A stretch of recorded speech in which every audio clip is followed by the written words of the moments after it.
People doing extraordinary things to help others.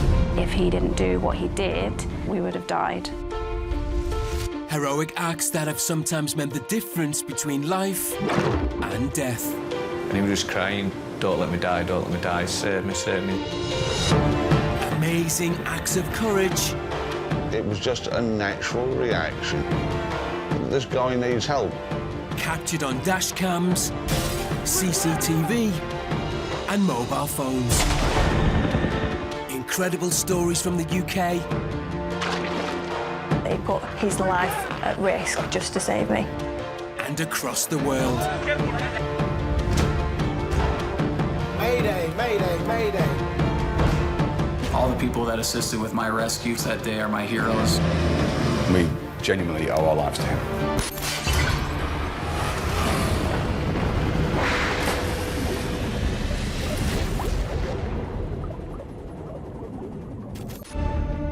Today on Saved on Camera, an off-road motorcyclist hits a rock on a mountain trail. I knew I was in trouble. I had no idea what was below me. I knew there was a cliff. I knew I was going to fall. In the UK, the serenity of England's Lake District came to an abrupt end for two climbers when they get into trouble. It hit his head. There was blood everywhere, all over the rock, all over him. You quickly realise that you're on your own. Initially, he didn't know where he was, so it was quite worrying. A seal is slowly strangling itself on a rope off the coast of the Shetland Isles in the UK. There was no way it was getting out. The rope was twisted right around its neck. And in America, a man and his two dogs are trapped when the boat they are on catches fire. I opened the engine compartment, and at that point, the smoke and big ball of fire just kind of blew back towards me. An off-road biker in America will go so off-road, he ends up falling off a cliff. I knew I was in trouble. I had no idea what was below me. 70 feet below him lay a pool of water, and he would try and grab anything to break his fall. I remember this little pine tree slipping through my hands, and I'm like, this is it. Rick, this is how you're gonna die right here.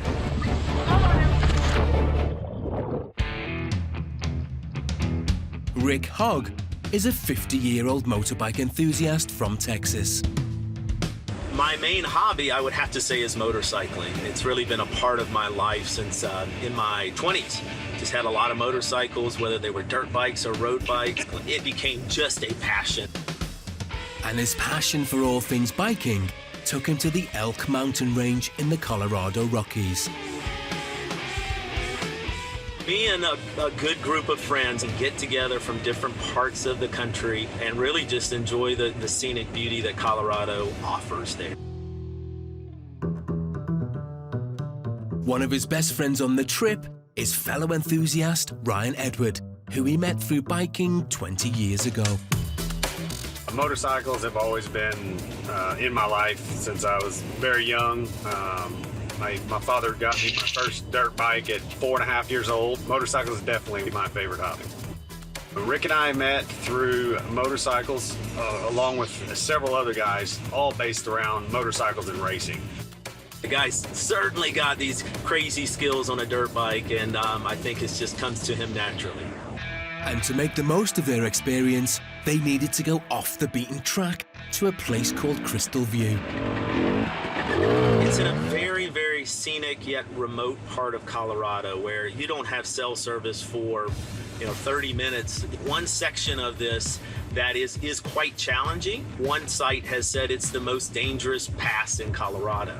So this is pretty treacherous descent, and then of course the climb back up, where there's this rock shelf, and so you have a lot of these pointed rocks that you have to navigate across.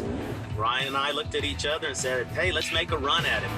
There was already anxiety thinking about this particular section. 3 other friends that were there with us that decided to not do it. They would just wait for us at the top.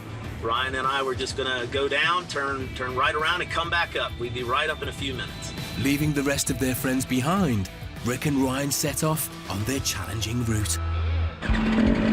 Ryan took off. Momentum is very critical, so if the rider in front of you stalls the bike or struggles, that's going to affect your momentum. So you usually space out on the climb up. The downhill, you do that as well, but it's not quite as important because you have gravity keeping that momentum going typically. Having reached the top of the trail, Rick begins the downward climb, but his natural instinct kicks in, putting him in danger. My downhill descent was too slow. It's apprehension, this self-preservation just comes in, right? It's like you need to go faster, but something in your mind goes, hey, if I'm going faster, I'm gonna be in more danger. On a motorcycle, it's key to have your momentum going and really just stick it, and that's kind of where I went wrong that time. I got to what's called head shake on a motorcycle, where the front end gets light and the wheel will kind of bounce back and forth. And when it did this and it bounced to the left, I'm pretty confident that caused me to hit the throttle. And unfortunately, I was pointed in a direction off of the trail and, of course, off the cliff.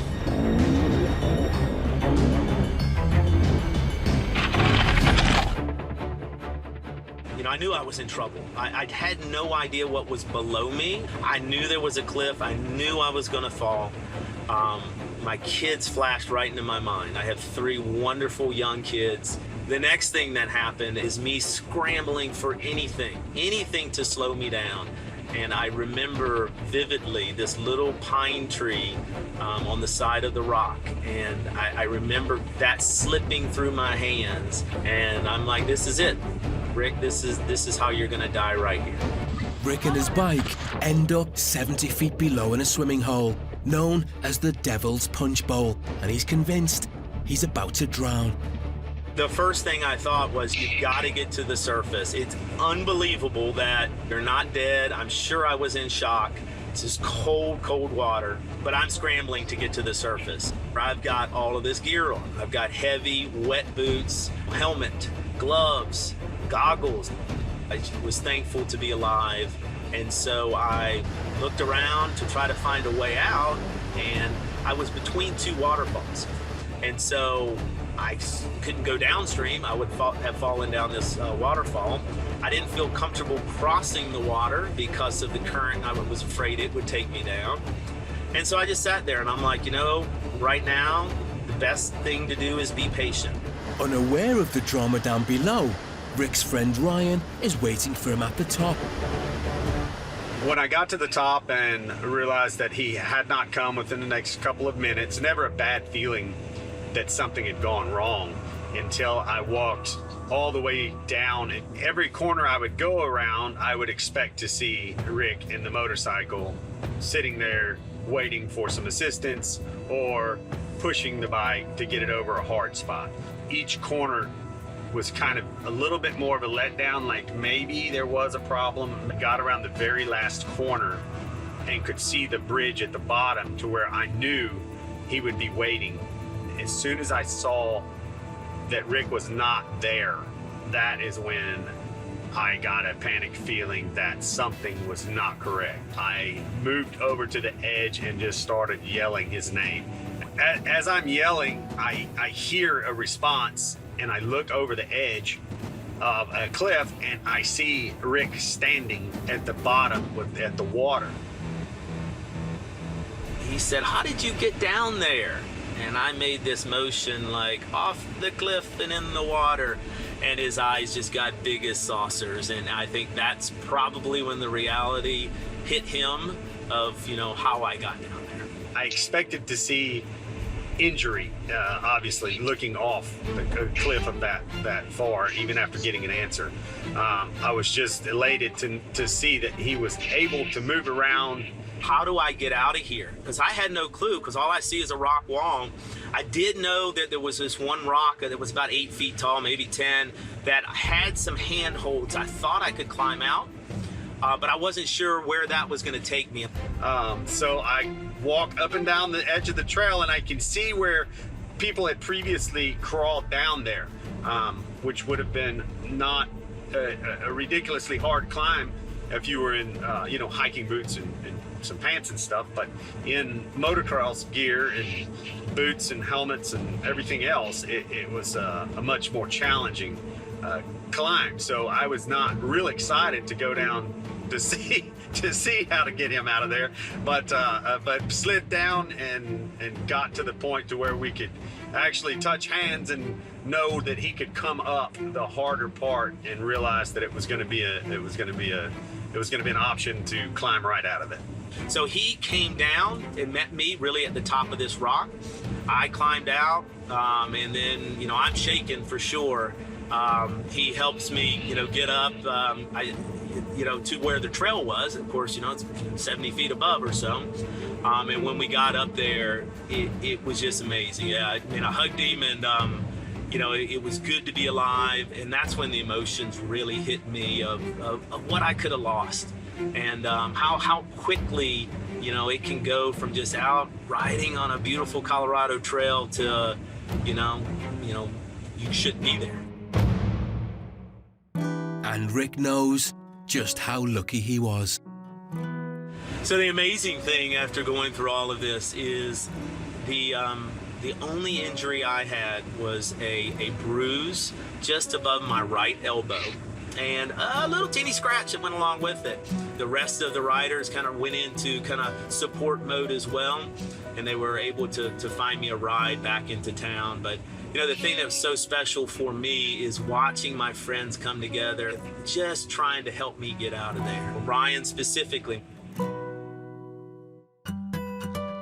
Every day, the rest of my life, I'm going to consider a gift. I really don't think I should be here. So many things went absolutely right. And when I look at it and go, you know, the momentum I had going off the cliff, while that was bad, it shot me off the trail, I think it was critical to my survival, because I was able to clear some of these rocks that were below.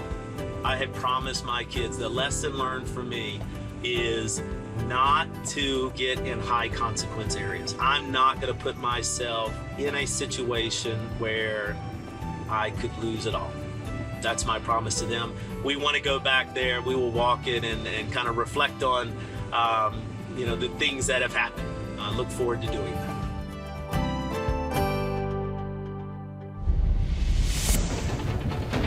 In the UK, two mountaineers face a life or death situation when their climb goes wrong. The last thing I remember was feeling uneasy. I heard him screaming. He was falling directly above me. There was blood everywhere.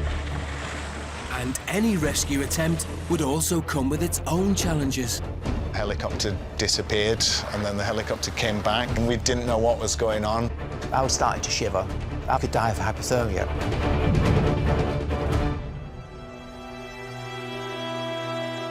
England's Lake District and its inherent beauty has inspired artists and writers for centuries. And it continues to welcome hundreds of thousands of tourists every year.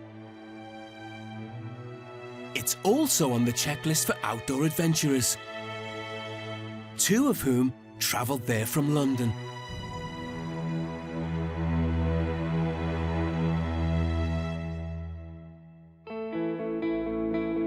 I've been climbing for about 20 to 30 years.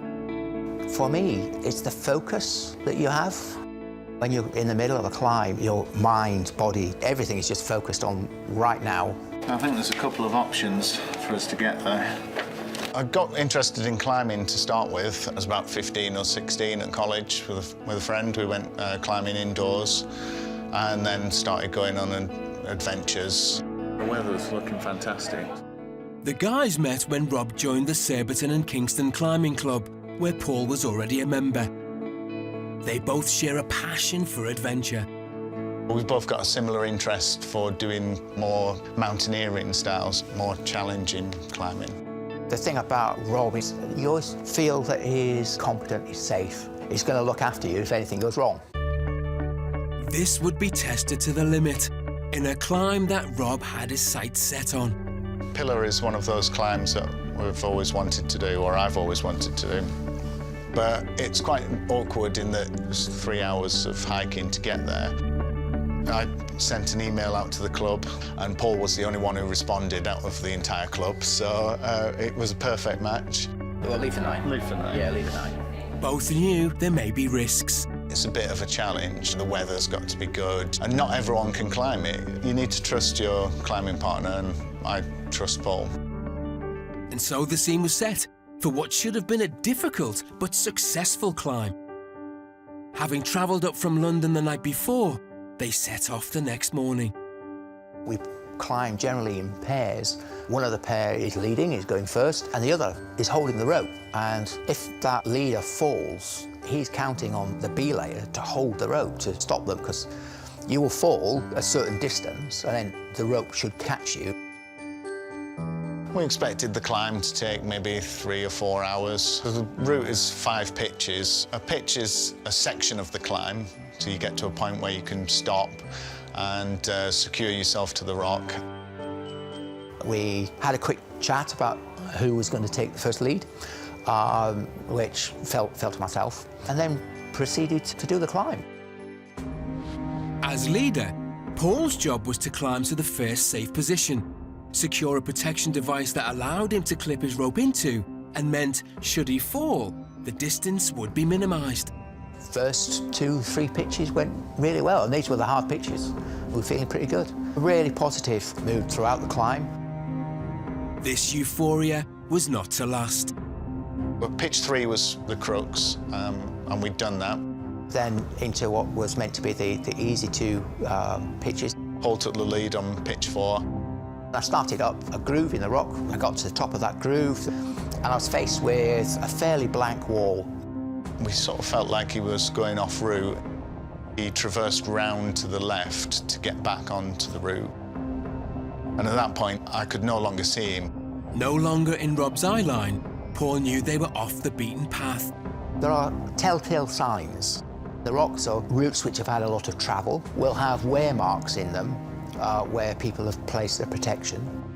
At this point, there weren't any telltale signs which I was absolutely comfortable with. Roughly 15 metres below, and no longer able to see his climbing partner, Rob too was starting to feel uncomfortable. I remember calling up to him to say, I'm pretty convinced it's over to the left. And I think Paul shouted back, I'm committed now. When he said he was committed, I was a little bit nervous.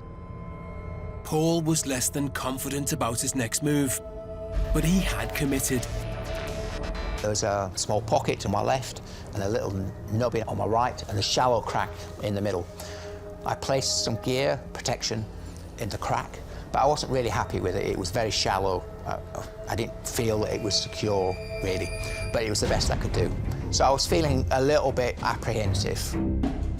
I didn't know how much protection he'd put in at that point or how good it was. But they ignored their gut feeling. The last things I remember were feeling uneasy about the gear I'd placed. Maybe 10 seconds later, I heard him screaming. I looked up and he was flying through the air. Later, battered and bruised, Paul is not in a good way, and things go from bad to worse. First thing I did was grab the phone, and there was no reception. You quickly realise that you're on your own. Sandnes in the UK, and a boat races to save the life of a seal that's been caught in a lobster line. This was a full-grown, very, very aggressive seal. Because they could take your hands off quite easily. Help! Don't be careful! He's been stuck for several hours, is exhausted, frightened, and close to drowning. Careful, careful! The Shetland Isles are the most northerly point in the UK, famous for their dramatic scenery, thriving fishing industry and wildlife, both on the land and in the sea. On a fishing trip, Martin Garrick was checking his lobster pots when he came across something strange. When I came to some of the boys, and one of them disappeared. And then I realised, oh my God, there's a seal tied to it. Seeing the seal was struggling, he immediately called for help from the SSPCA. And on duty that day was Teresa Leask. I spoke to Martin and he said he'd seen this seal with this buoy attached to it. It was tangled. He kindly took me out on the boat just to see. The rope was twisted right around its neck. And then she wanted to try and get it in the boat. I said, no, the boat's far too small. The seal was probably about the same size as me, I would imagine. So, yeah, the seal would have had the strength to capsize the boat with me and Martin in it. We knew that time was pressing. So it was obvious straight away that we needed to get a bigger boat.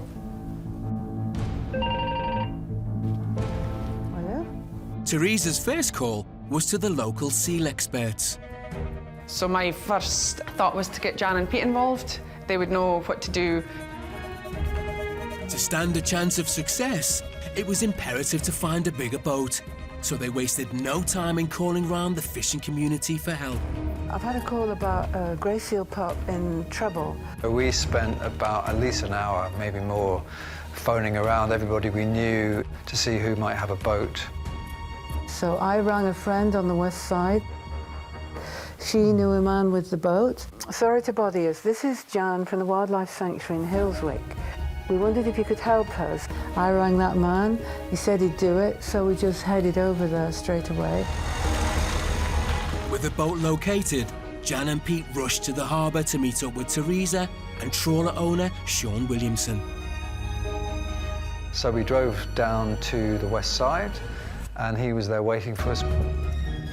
We met up with Teresa from the SSPCA, and she came on with a wetsuit in tow, and we all steamed off to the place where the seal was. By now, the seal had been in distress for several hours, and its condition growing more serious by the minute.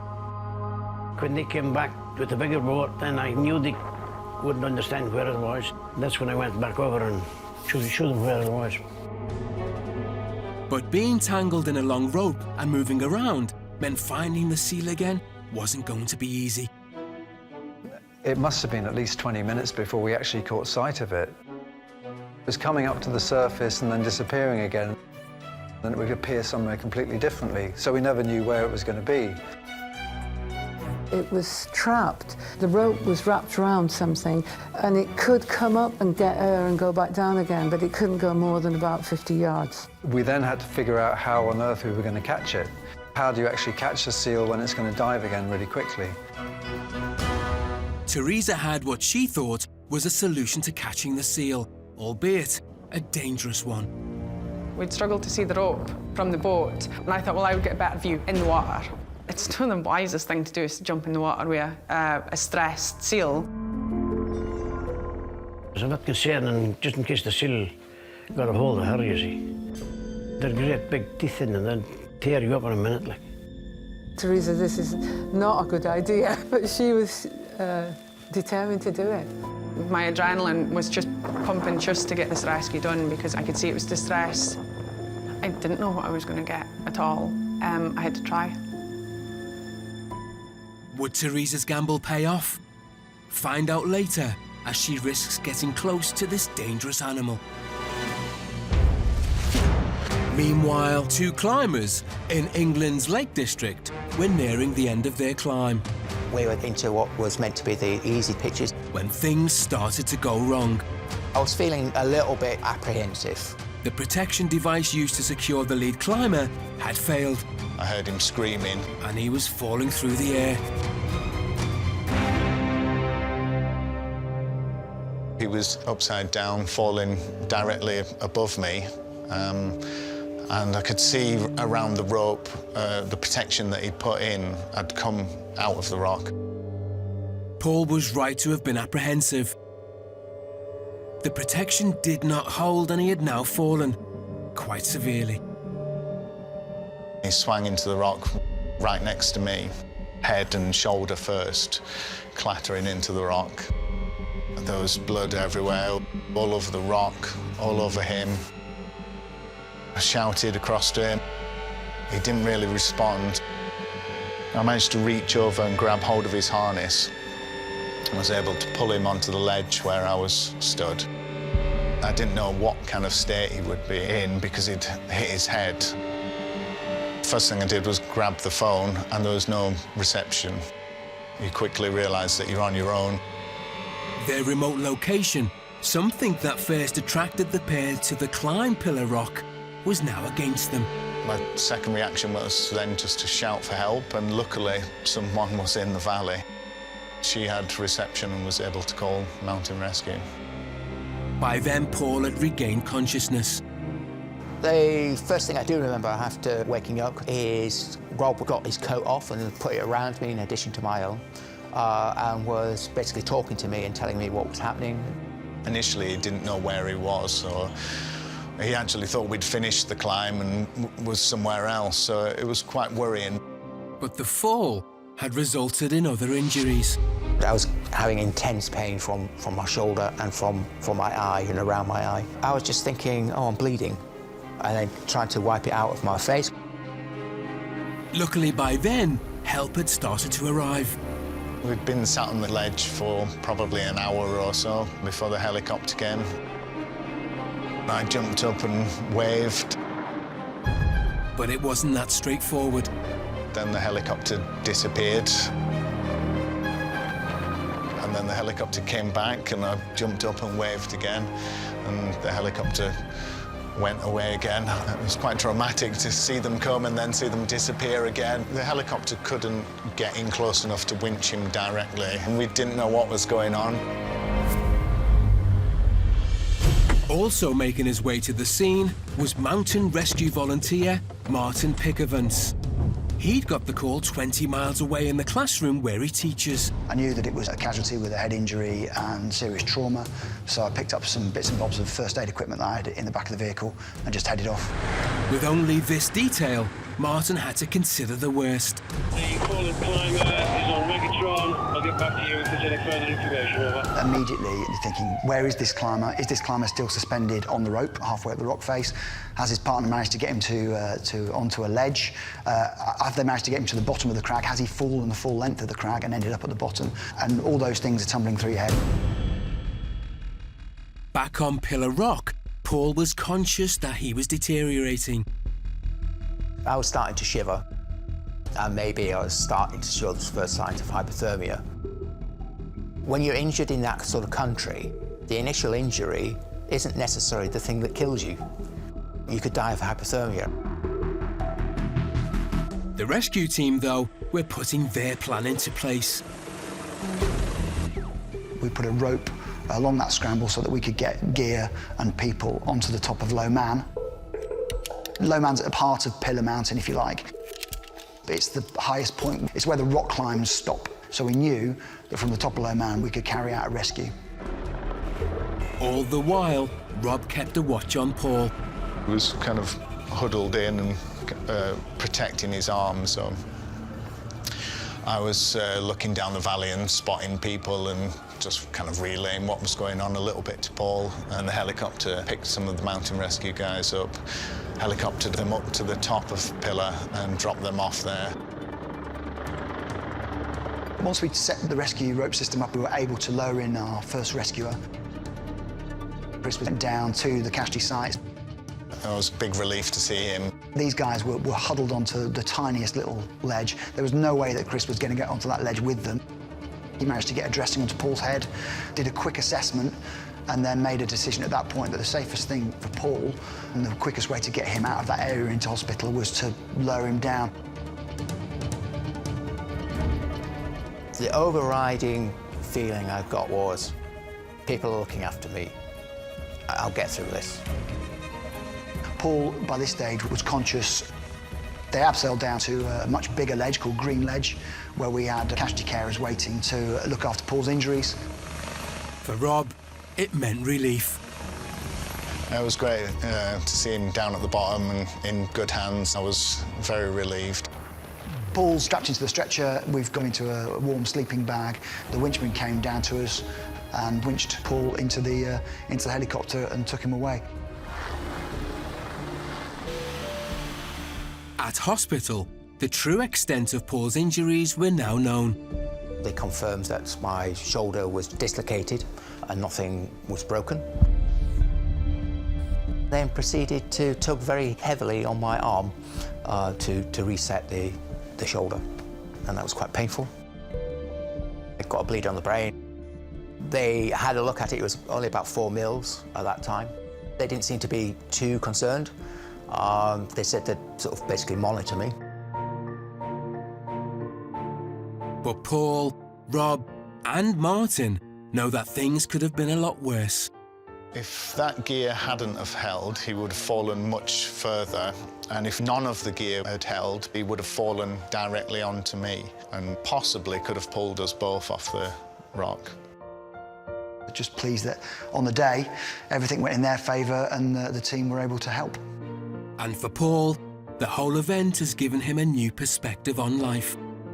You really start to understand, once you've been through these life-threatening situations, that life is for living. It is about experiencing life, about actually not holding back, not waiting for tomorrow, doing it today. Tomorrow might not be there. In America, a retired serviceman finds himself and his 2 dogs trapped on a burning boat. I was exhausted, out of breath, and I thought if somebody doesn't get to me quickly, this is not going to end favorably.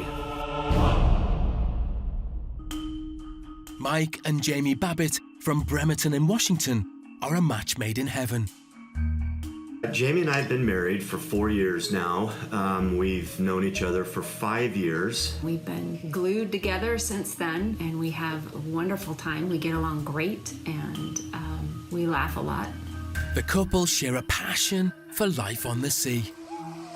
While we were dating, we would just walk around the marina and we would just say, you know, we'd really love to just have a boat to be out on the water.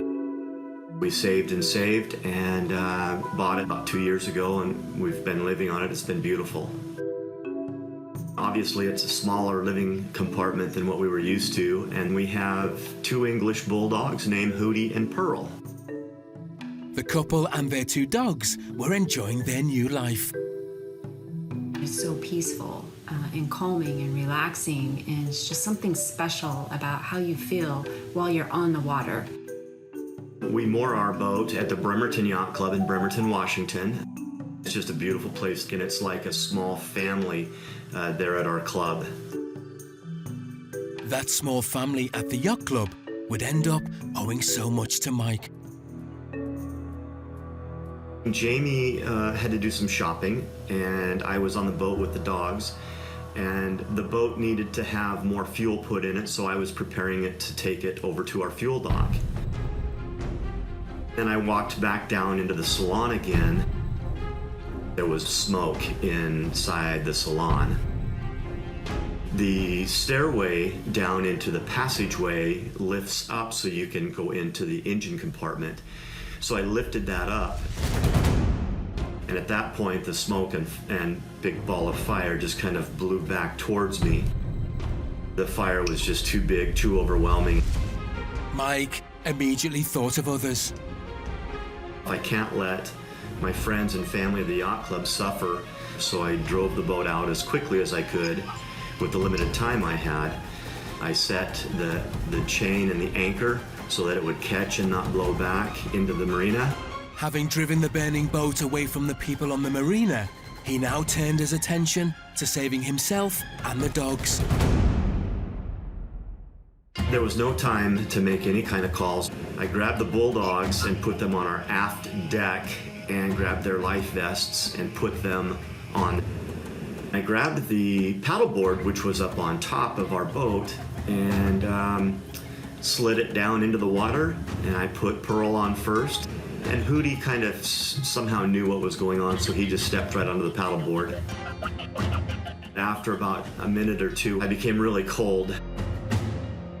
I was exhausted, out of breath, and I thought if somebody doesn't get to me quickly, this is not going to end favorably. Back at the marina, other boat owners became aware of Mike's plight. I heard people coming down the dock and they were yelling, "Hey, there's a fire out here. Mike Babbitt's boat's on fire." And that immediately got everybody to kick into gear. Roy sped out in his dinghy and joined the other club members. When they pulled me out of the water and into the boat, it was a sigh of relief. I was very winded, out of oxygen, and very cold. Luckily, by the time we got to shore, the fire department was already there, so they were able to take Mike and lay him down and start assessing the situation. My throat hurt, which is an indication of smoke inhalation, and I was still extremely cold, and they thought that I might have some slight amount of hypothermia. By this stage, the boat club had been able to reach Mike's wife, Jamie. Seeing Jamie's face and embracing each other really kind of made me feel much, much better. And she said, you know, it's just stuff, we can replace it, you and the dogs are fine. And that really gave me a sense of relief. Jamie then found out just how amazing her husband was that day. I was just so proud of him for having the state of mind that he did, and just so relieved that he was granted the physical capabilities to be able to do what he did. I think he's done a lot of heroic things. And the other boat owners were keen to show their appreciation.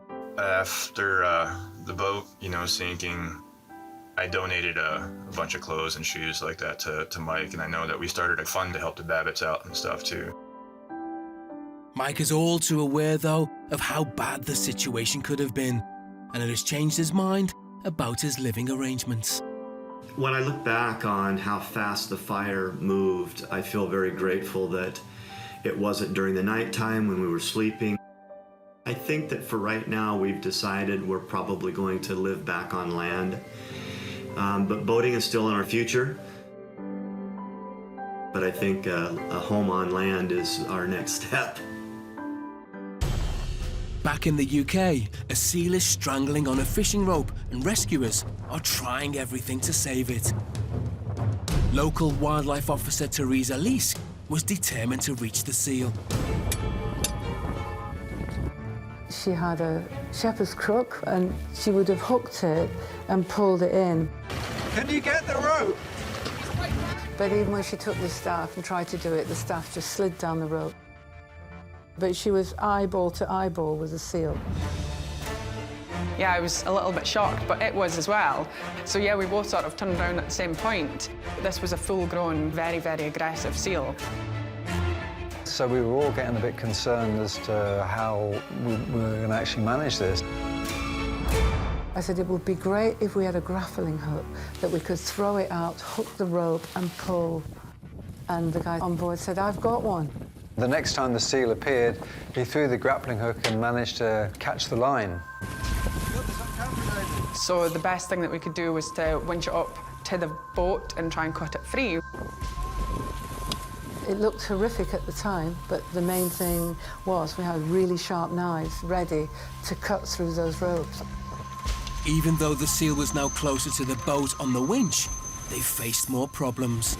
It's going to choke if we don't be careful. This was a large, angry grey seal with very big teeth, and it was snapping, and its head was moving really, fast. Careful. The adrenaline that was going through me wanted to go and be a bit more hands-on, but it's a wild animal, and it was highly stressed. So I stepped back and let them cut it free. But freeing the seal meant the crew putting themselves in danger.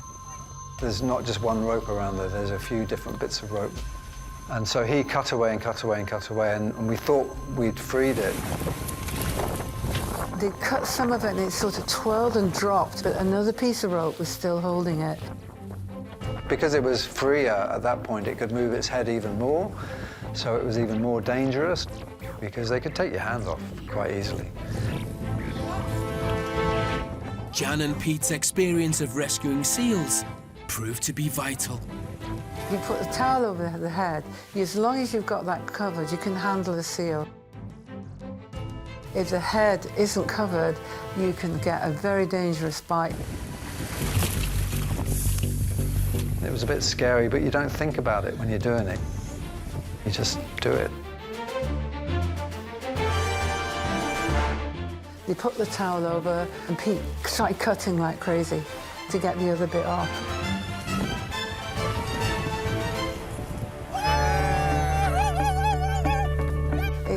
dropped into the water and shot off in the other direction. And the seal came past me, doing 100 mile an hour. There was a great big cheer under every boat, like, and you're dancing around them. Well, we all just started shouting because we were so happy that we'd saved it.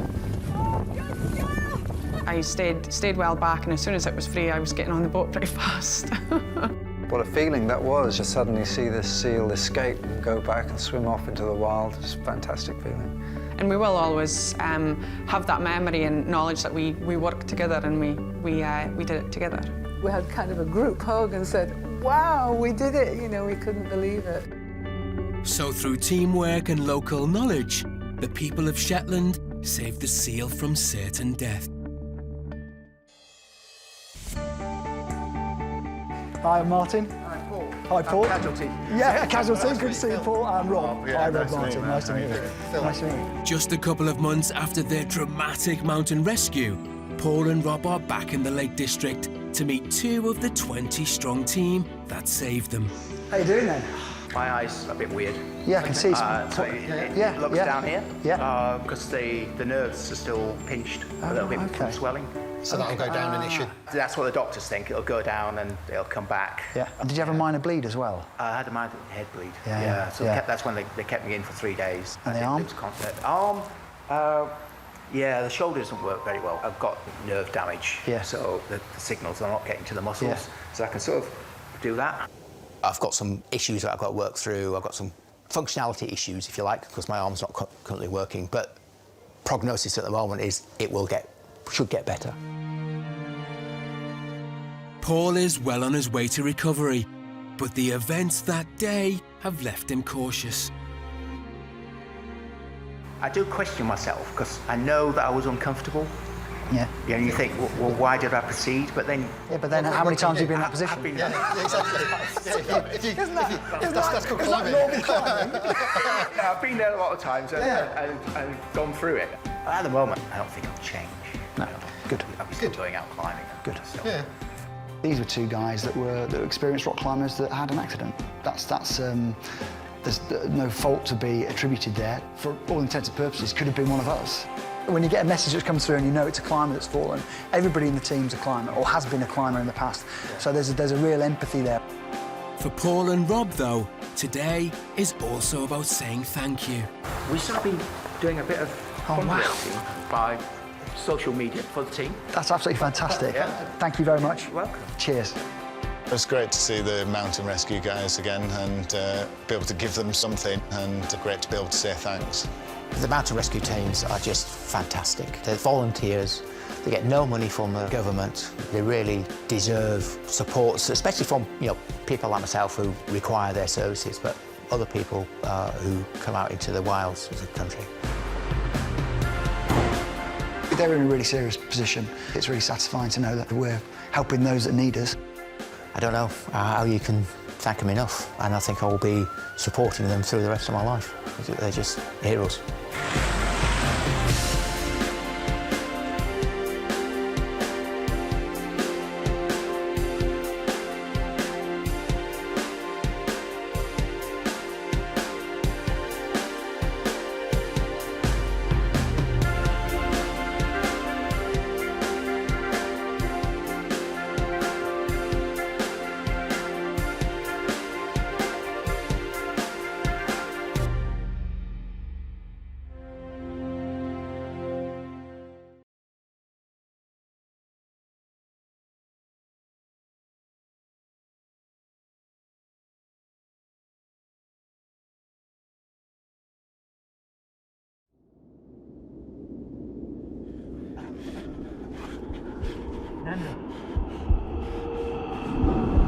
Nando!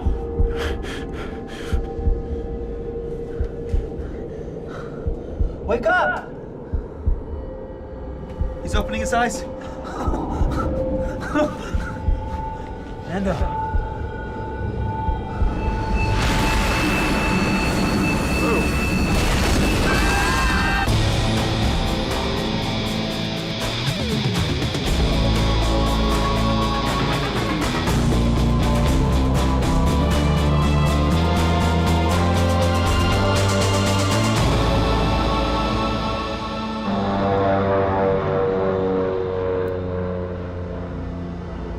On October 13th, 1972, a Uruguayan rugby team is traveling from Montevideo to Santiago, Chile for a tournament.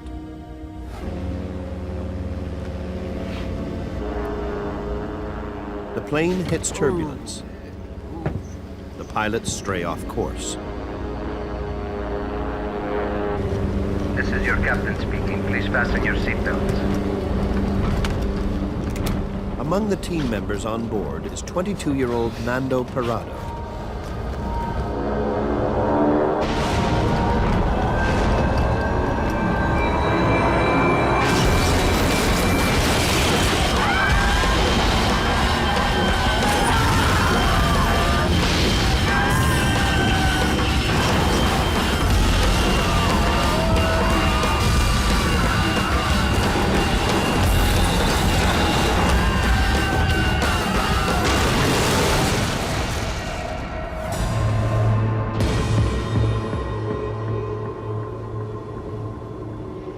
Two of 45 passengers and crew survived the crash.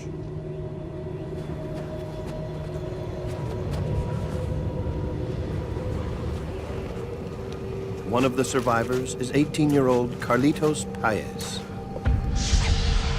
The first thing I noticed when I stepped out of the fuselage was the white scenery, surrounded by mountains. Then, the cold. No one knows where the plane has crashed. They are surrounded by mountains with little food or drink. At 4,000 meters, the temperatures are below freezing. To survive, a group of young men will be forced to break the most sacred of human taboos. It is one of the most remarkable and terrifying survival stories of the 20th century.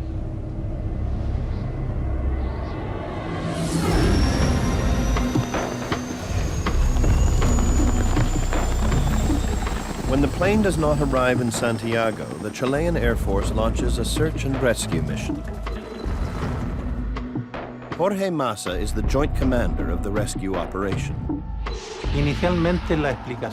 Initially, an investigation into a crash should be based on a flight path.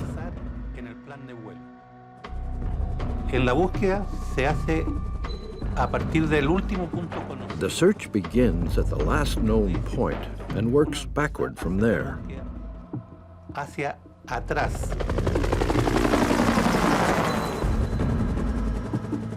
The Chilean Air Force searches along the scheduled flight path, but finds nothing.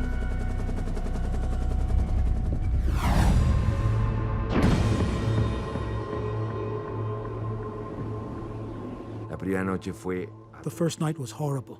People screaming, people dying, the cold, very brutal cold. For many of us, it was the first time we had seen a dead person. By the following day, 4 more people have died. Among the dead is co-pilot Dante Laguirara. There are now 28 passengers still alive.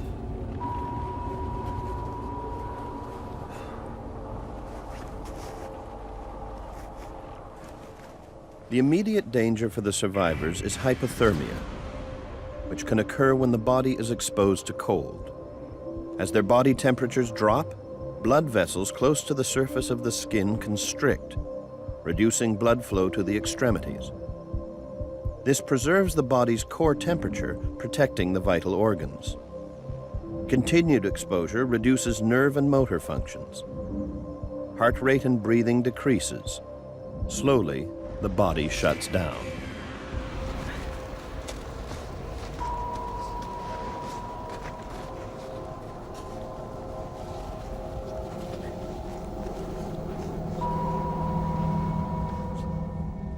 To stay alive, the survivors huddled together inside the plane's fuselage, sharing their body heat. At 4,000 meters, temperatures outside can drop as low as minus 40 degrees Celsius at night. Their only hope is to be rescued. The older boys said, "Carlitos, don't worry, we'll be rescued soon." I believed what they told me.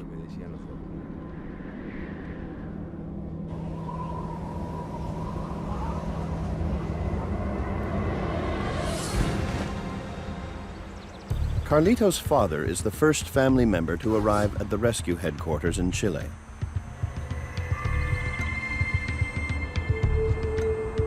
I come to speak with Commander Massa. My name is Carlos Páez Vilardo. Ok, vamos atento, porque yo sabía que de ninguna manera aquel Carlitos Miguel, que era mi hijo, me iba a fallar.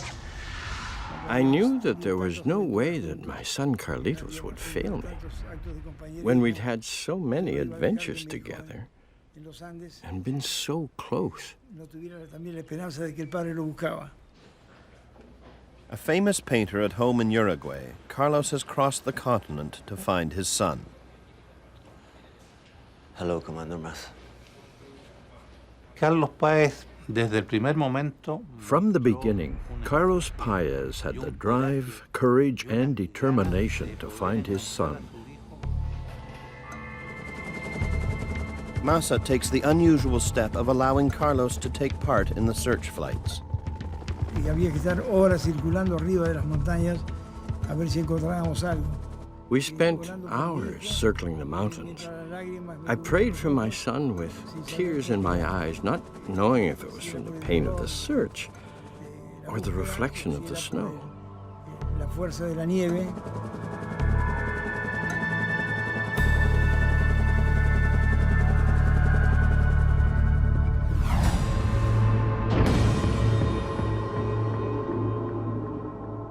After 3 days on the mountain, the survivors grow weak from hunger. They ration 8 chocolate bars, some candy and dried fruit, a packet of salted crackers, and 3 small jars of jam amongst 28 passengers.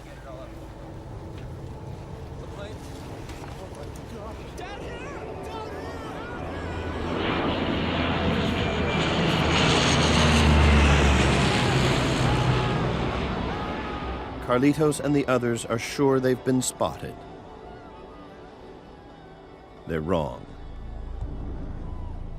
The problem that many search parties encounter when searching from a plane is that it's difficult to distinguish objects from the glare of the surrounding snow. In this case, the plane was buried in the snow, so we were never going to see it.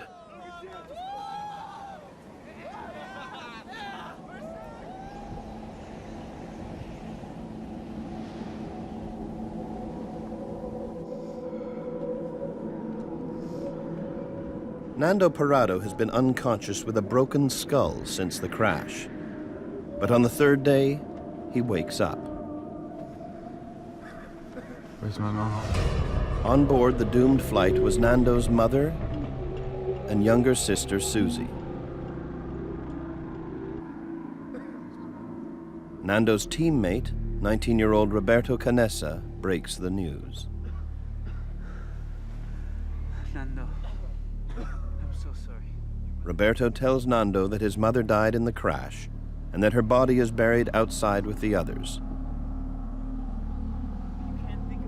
He implores Nando to stay calm so that he may help his sister Susie, who is alive but badly injured. Susie! Susie! Susie! Susie era mi hermana menor. Susie was my younger sister. We always got along very well.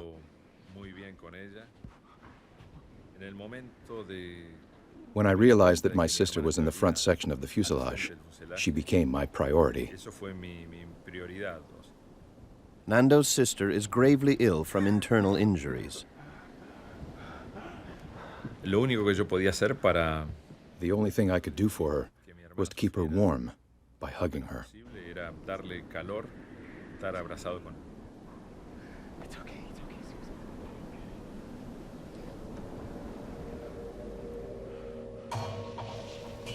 The boys scavenge through the wreckage of the plane, searching for anything that may help keep them alive.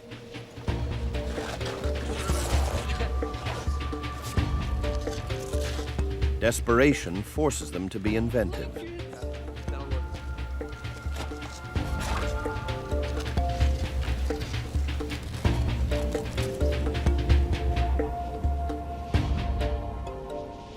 The survivors use seats, debris, and suitcases to build a protective wall against the savage cold.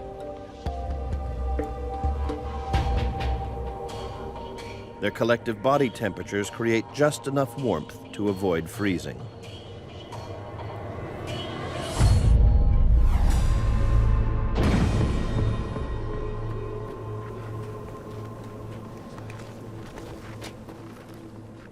Although surrounded by snow, Nando and the others suffer from dehydration.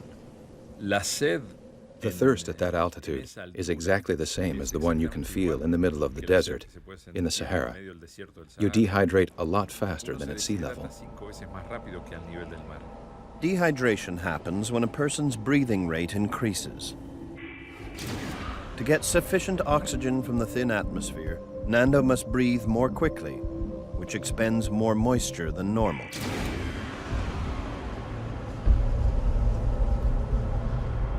What Nando and the others don't realize is that eating snow also robs the body of valuable energy and heat and accelerates the process of hypothermia. Ingesting snow rapidly cools the mouth, and when it's swallowed, the cold water lowers the body's temperature. To restore warmth to the mouth and body, valuable heat and energy is expended.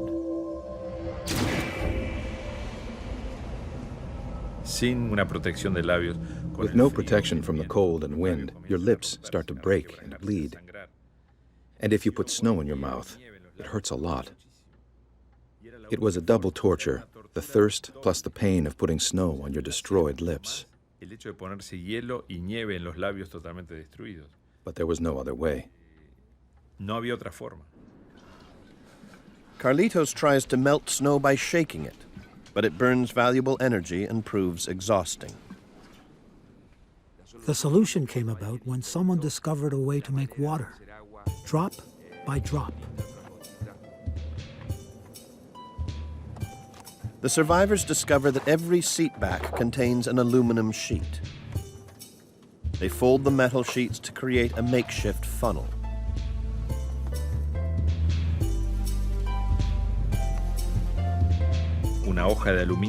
You put a thin layer of snow on the aluminum sheet, and the sun melted that layer into a tin can.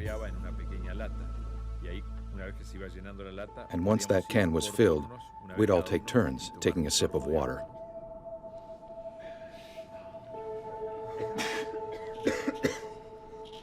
Despite severe rationing, they are running out of food. Starvation is making everyone weak.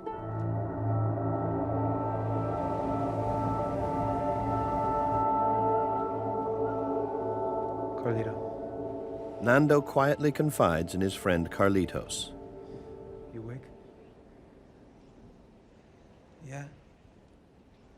I'm gonna climb up. Nando is becoming obsessed with the idea of walking out of the mountains to freedom. Carlitos doesn't take it seriously. He insists Nando is too weak from hunger to even think about it. We have to eat something or we're gonna die.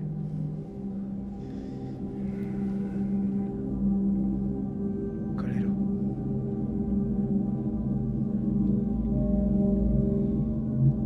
Hunger forces the survivors to think about cannibalism.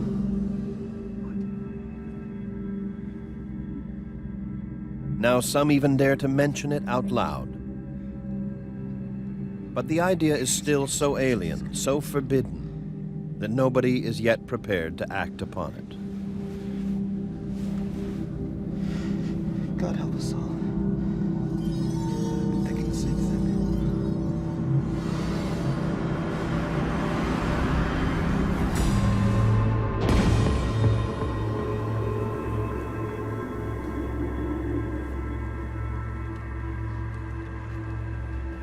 No, it doesn't matter. We need to get the battery. 5 days and still no sign of rescue. Using snowshoes made of strapping and seat cushions, Roberto, Carlitos, and 2 other survivors plan a trek up the mountain in search of the plane's missing tail. Nuestra obsesión era encontrar la cola del avión, porque en la cola del avión We estaba. were obsessed with finding the airplane's tail because that's where all the luggage was, and also the batteries to power the plane's radio. que nos daban la posibilidad de juntarlo al radiotransmisor. If they find the tail, the boys hope to bring back the plane's battery so they can power up the cockpit radio and send out a distress call.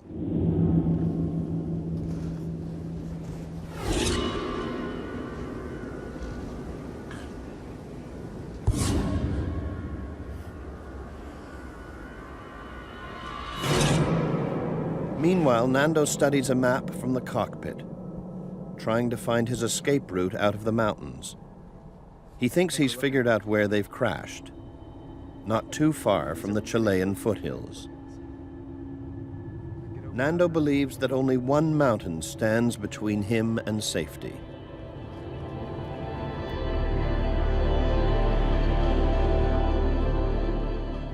We thought we were very close to Chile. Chile was to the west, and if we climbed that mountain, we would be saved. After trekking for hours, Carlitos and the boys return to the safety of the fuselage.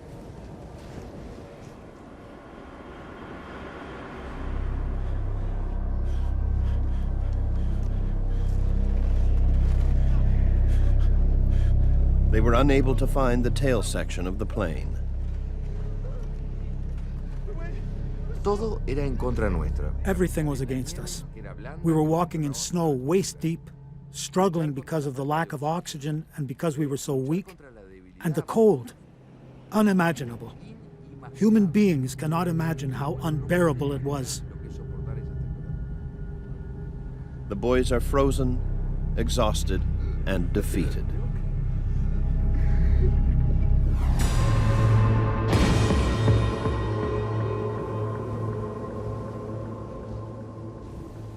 For Nando Parrado, day 8 is devastating. After a painful struggle, his sister Susie has died. The only thing that comforted me was that she died peacefully in my arms, and she wasn't alone. After my sister died, I felt a change, a very important change. There was an inner voice that was instinct or heart or will, I don't know how to describe it, that told me I have to go on. You have to move forward. You cannot cry. You can't destroy yourself morally or emotionally. You have to fight to survive.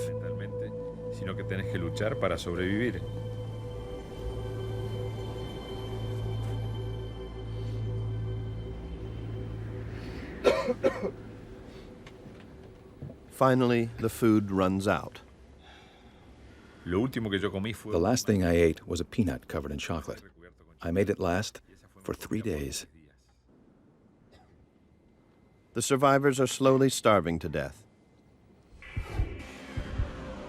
Since the crash, Nando's body tapped into the limited energy reserves stored in his liver. To keep him alive, his body begins to feed off itself by breaking down fat deposits and muscle tissue into protein and energy. As his fat and muscle tissues are depleted, his body will become increasingly weak. Vital organs such as kidneys, lungs, and heart will eventually fail. Unless Nando can find a new source of protein and energy, he and the rest of the survivors will die.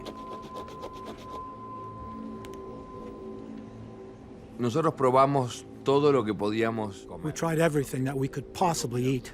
Pieces of leather, pieces of shoes, pieces of wood, even hair gel, but there was nothing.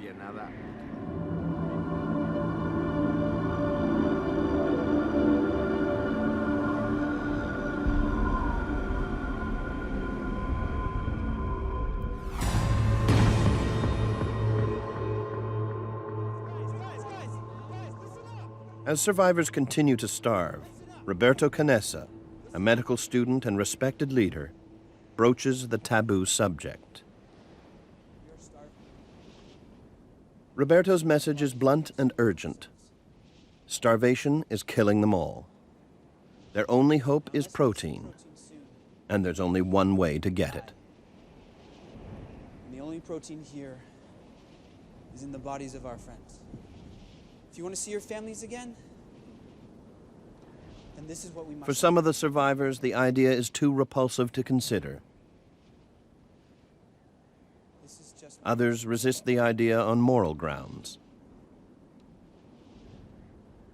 Nando argues that the victims' souls have left their bodies. He reasons that consuming their remains in order to survive will mean they haven't died in vain. Roberto Canessa was very important because he was a medical student, and he said, if we want to survive, we have to do it. And you have to be in that place, at that moment, in that position, with that fear, that feeling of abandonment, to understand that decision.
At first, not all the survivors will eat human flesh, but eventually, everyone will. The flesh they eat provides enough protein to keep them alive.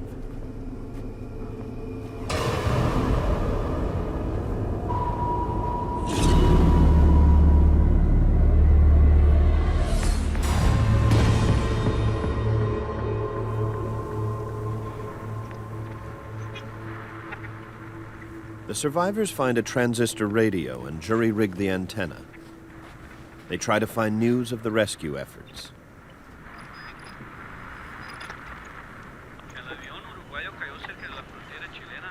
They are stunned to hear that they've been given up for dead. The search has been called off.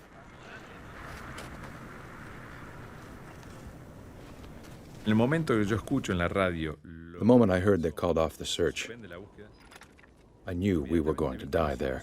With no food, no water, no rescue, we were trapped. And I told myself, rather than dying slowly here, I would prefer to die fighting.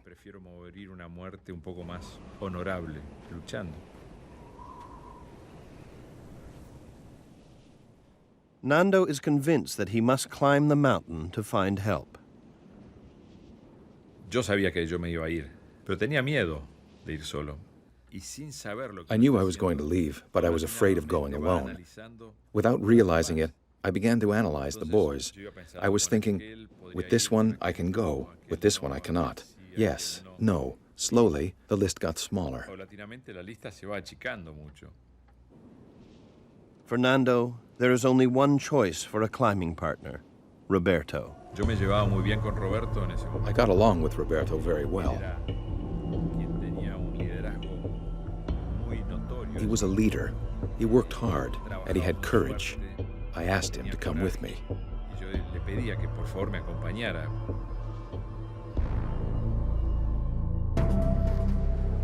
The official search has been called off, but Carlos Paez refuses to give up his personal quest to find his son Carlitos. He travels from village to village, asking anyone he meets if they have seen signs of a plane crash. Señor. Ah, ¿cuántos kilómetros son? Ya. 1,5 kilómetros me dijo. Claro, hay una baja grande que hay ahí y toma para el lado, para la derecha. Cuando guste, señor. Muchas gracias. His search makes him a legend in the region. And that's when we started hearing, there goes that crazy old man who's still looking for his son that's lost in the mountains.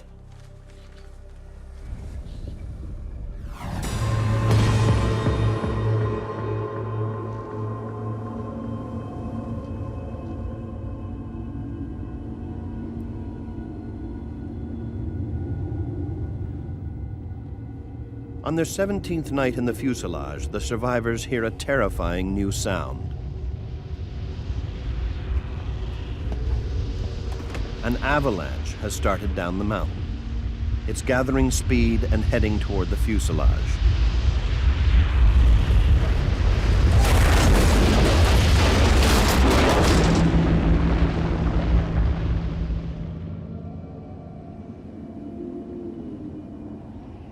The avalanche buries most of the 27 survivors, including Nando Parrado. I felt like I had 1,000 tons of concrete on my chest. I couldn't breathe anymore.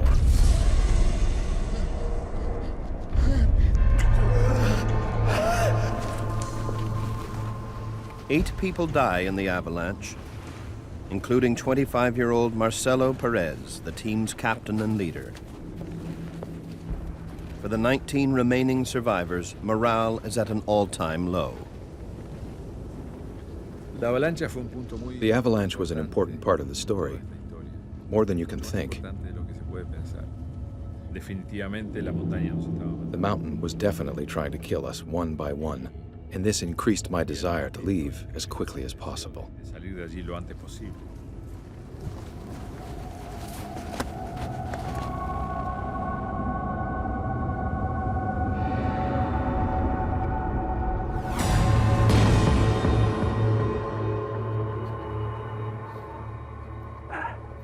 6 weeks trapped in the Andes. By day 43, only 17 survivors remain. But there is a small glimmer of hope. A few days ago, some of the boys finally found the plane's tail section, and in it the battery for the radio. Today, Nando, Roberto, and 2 others return to the tail with the radio and its transmitter. They hope to fix the radio and send out a distress call. Wiring the radio, transmitter, and battery together is extremely complicated. It will take days to determine the correct connections. Meanwhile, in their continual search for warmth, Nando and his friend Antonio discover a valuable commodity: pieces of insulation.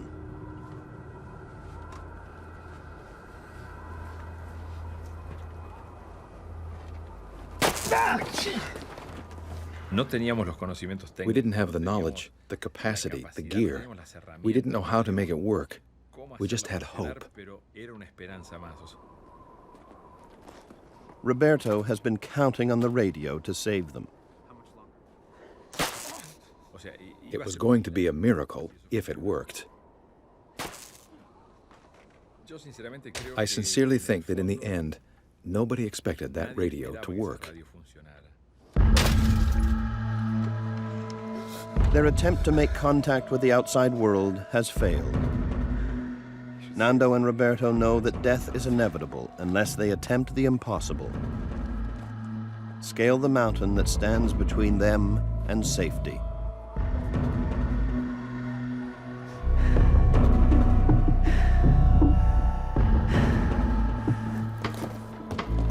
We're out farther. We're out farther.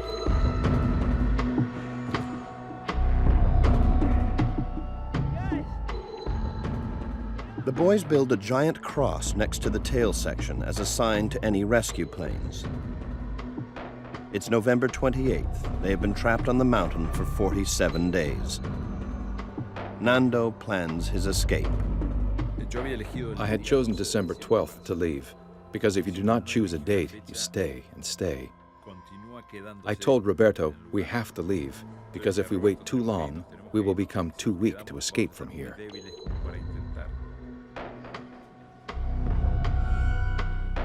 The preparation for the final expedition was a lot of teamwork, spectacular teamwork.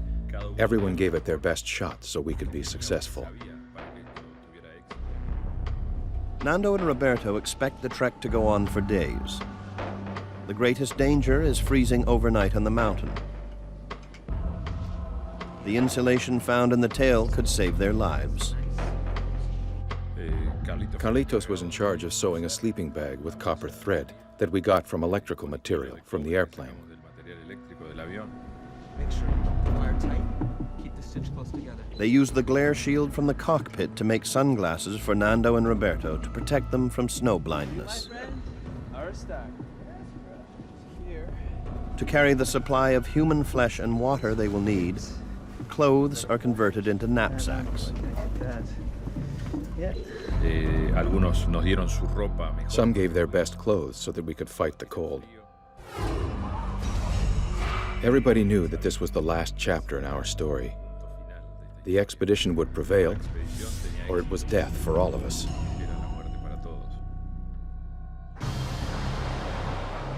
In village after village, Carlos posts a cash reward for any news about a crash site and the whereabouts of his son Carlitos. Estoy tratando de encontrar información sobre el avión que se perdió. ¿Se los pasan a su papá?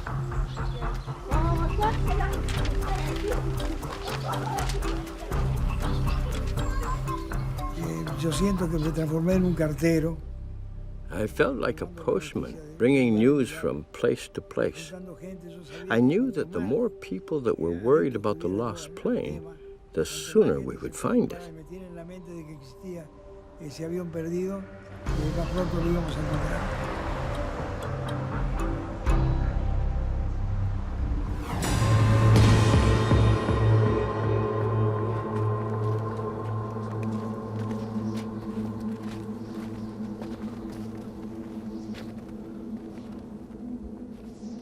Before leaving the fuselage for the last time, Nando offers the remains of his mother and Susie as food for survival.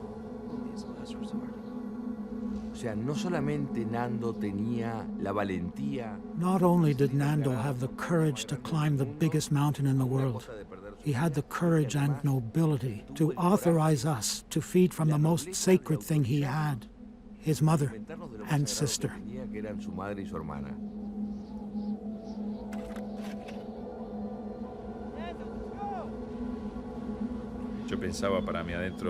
I thought to myself that Carlitos doesn't know how scared I am, or that I don't know where I'm going. I don't have the slightest idea, and I said, look, this could be very difficult, and we may not return. On December 12th, as planned, Nando and Roberto begin their climb. They are joined by 19-year-old Antonio Vicentin.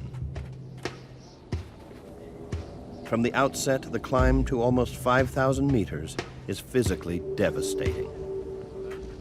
What I remember most while we were climbing was my breath, how I had to breathe before I moved another step. Nando and the others are feeling the effects of high altitude. The air is much thinner. Every breath that Nando takes has much less oxygen than at sea level. This reduces blood flow to the heart and muscles. Eventually, the restricted blood flow can cause brain fluids to leak inside the skull. The brain begins to swell. If left untreated, the results can be fatal.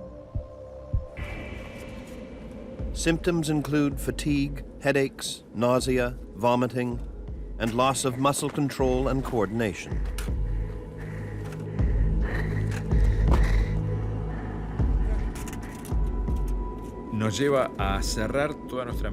You close your mind to everything that is not of that moment. I was totally concentrating on the next step, where I was going to put my feet, my hand. My whole life was planning the next 10 or 15 meters, and then the next 10. It was a constant flow of short intervals. If I had thought about what was ahead, I never would have made it. And I think that the constant flow hid the physical pain.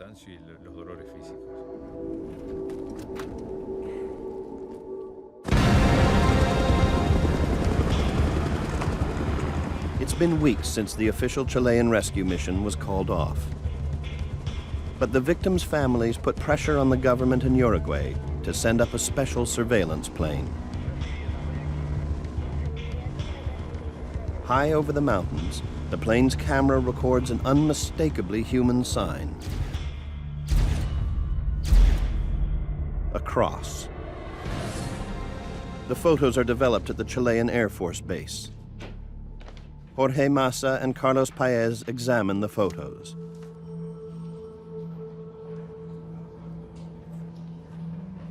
Look, this is a cross. This is a cross in the snow. It's true. We've never seen a cross there before. This is a sign that the boys are alive. I hope you're right. I am right.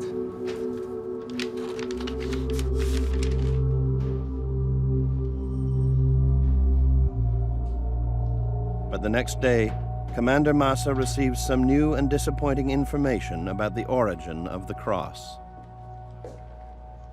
De informaciones que recibimos de Argentina.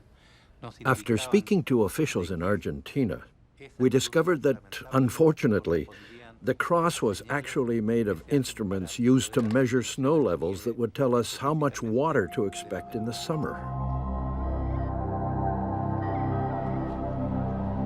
The cross in the photos is not the one the boys have built. Once again, the rescue mission is called off.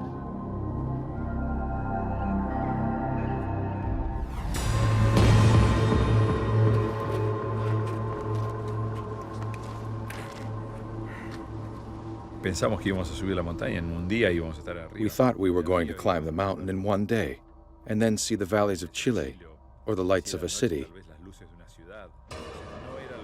But it wasn't what we thought. It was much bigger and much more difficult.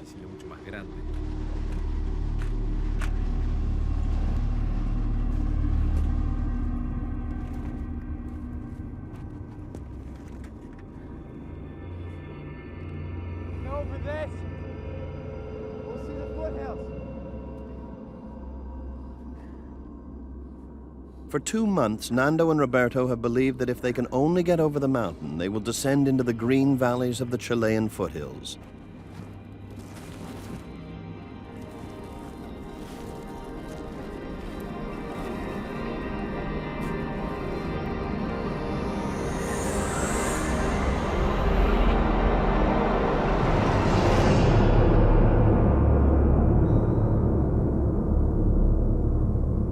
Me di cuenta al subir esa montaña, al estar en ese... After climbing that mountain, I realized that everything we thought was wrong. We weren't in the foothills. We were in the middle of a mountain chain. There was no chance of surviving. Absolutely no chance. The boys believe the crash site is in Chile, on the western edge of the mountain chain. In fact, they are trapped in the middle of the Andes, east of Chile and in Argentina. Para mí ese fue uno de los... It was the most decisive moment of my life. I accepted that I was going to die in those mountains. I was not going to return to that plane. But dying up here seemed useless. After 3 days of difficult climbing, they are demoralized, broken, and exhausted.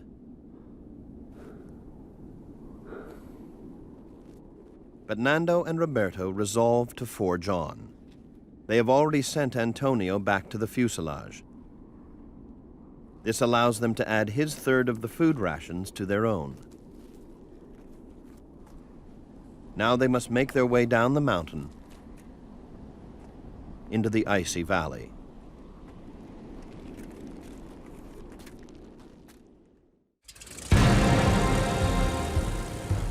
Carlos Paez has not given up the search, though his son Carlitos has been missing for more than 60 days. Carlos rents his own plane to scour the mountains. There were so many days, and so many nights, and so many tears when I was looking for them. I was putting pressure on myself to be the one who found the plane. With Christmas arriving, it was dramatic, because I had to return to Uruguay without Carlitos.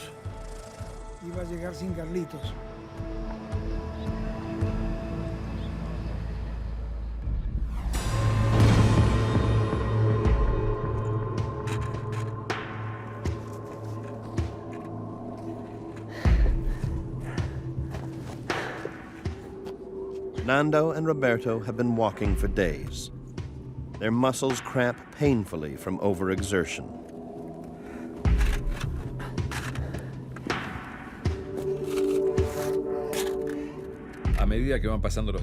As the days went by, we started to feel weaker, mentally and physically.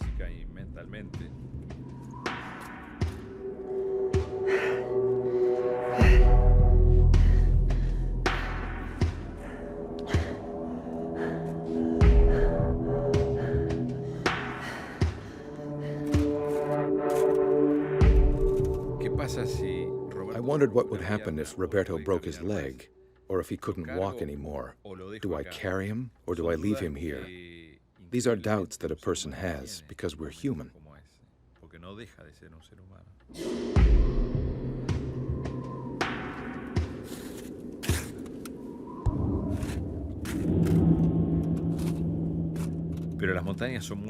The mountains are beautiful. They're majestic. They rule in that place. They don't want humans there. When one is dying in those mountains, they transform into a truly horrible monster.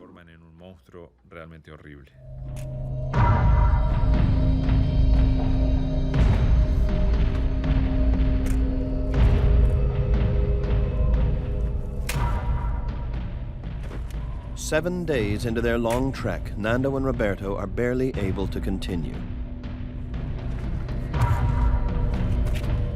Creo que se autohipnotiza para no saber. I think I was hypnotized. You don't realize how hard what you're doing is.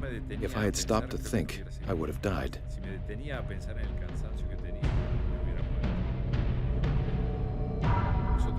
We were approaching our limit, a physical limit. It was a real low. There wasn't much life left in us.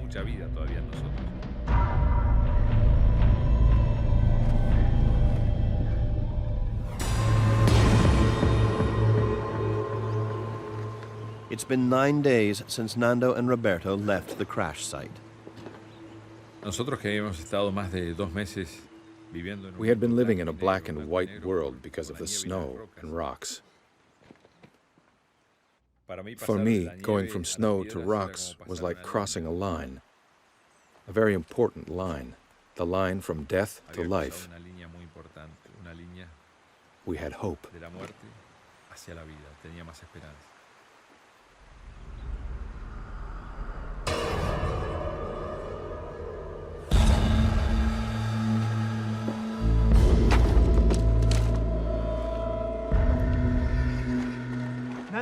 A few hours later, the first real proof that they have returned to the land of the living.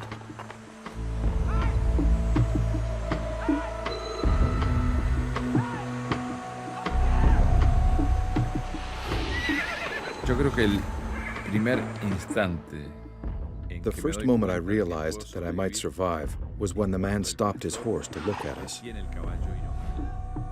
And I said, "This is the first contact with civilization. He will save us."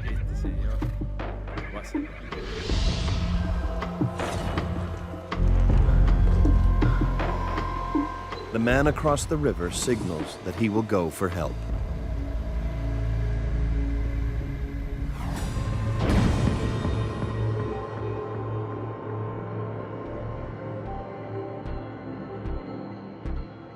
The next day, a group of horsemen carry Nando and Roberto to a local village. They savor the first real food they've eaten in 70 days.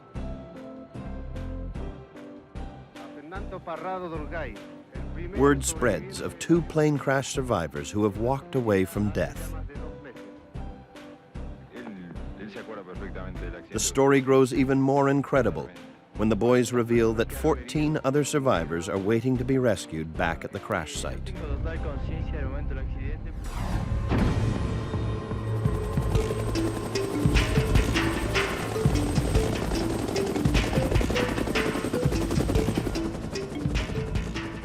The Chilean Air Rescue Service dispatches helicopters to rescue the remaining survivors.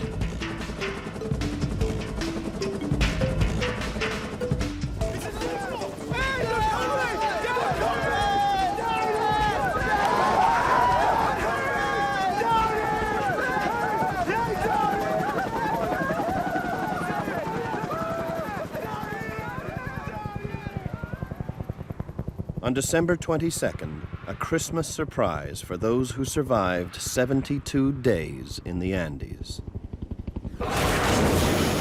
Susie!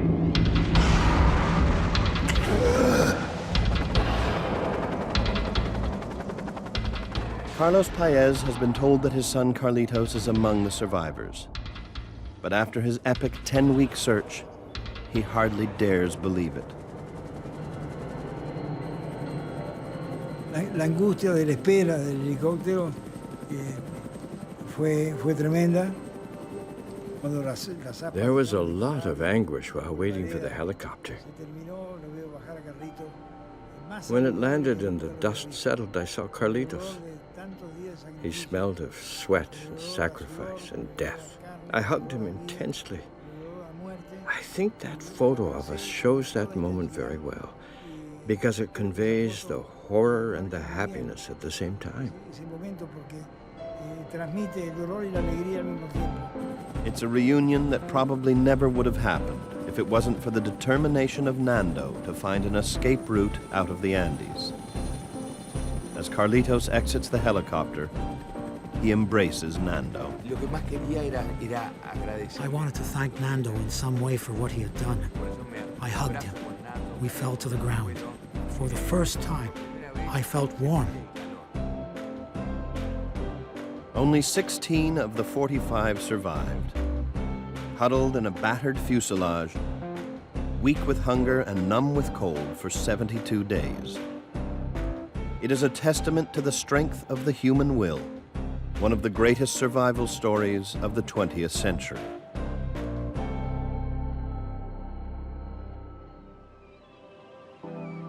Carlitos Paez lives in Uruguay near his father.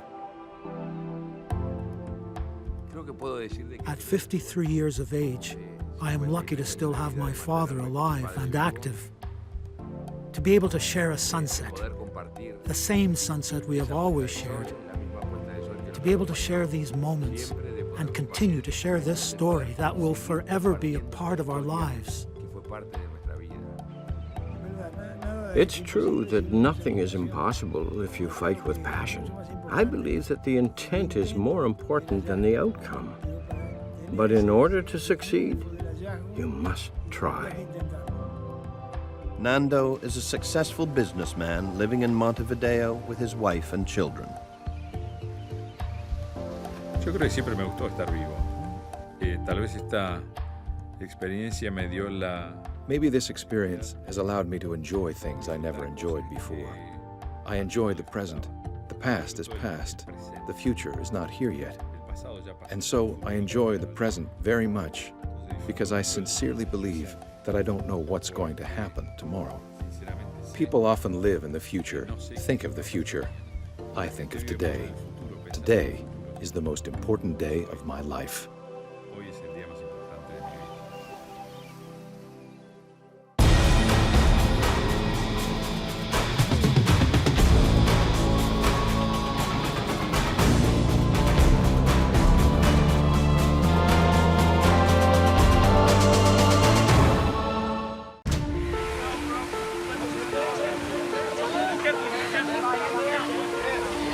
People doing extraordinary things to help others. If he didn't do what he did, we would have died. Heroic acts that have sometimes meant the difference between life and death. And he was just crying, don't let me die, save me, save me. Amazing acts of courage. It was just a natural reaction. This guy needs help. Captured on dash cams, CCTV, and mobile phones. Incredible stories from the UK. He put his life at risk just to save me. And across the world. Mayday, mayday, mayday. All the people that assisted with my rescues that day are my heroes. We genuinely owe our lives to him.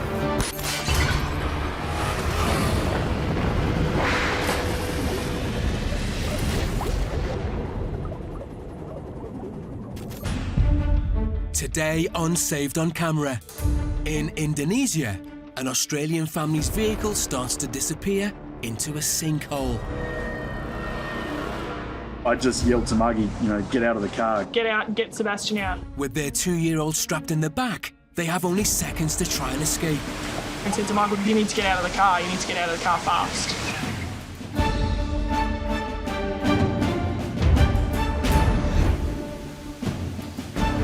In the UK, a teenage boy climbing on a gorge slips and falls, bouncing off the rocks on the way down.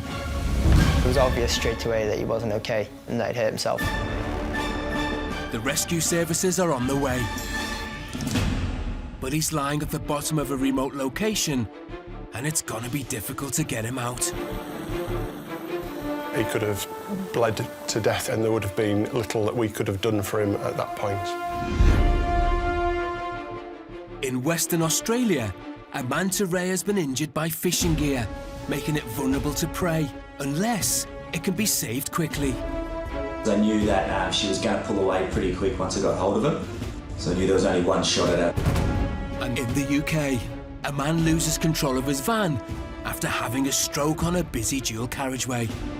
We looked through the passenger window and saw him collapsed. Fellow road users desperately try to stop him from colliding with other vehicles. But can they stop him on time? But he'd obviously still got his foot on the throttle. He was still running up against the barrier.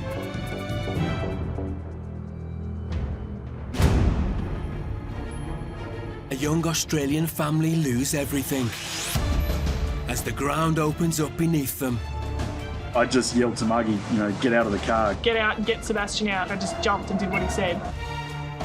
With only seconds to react, will they be able to get toddler Sebastian out in time?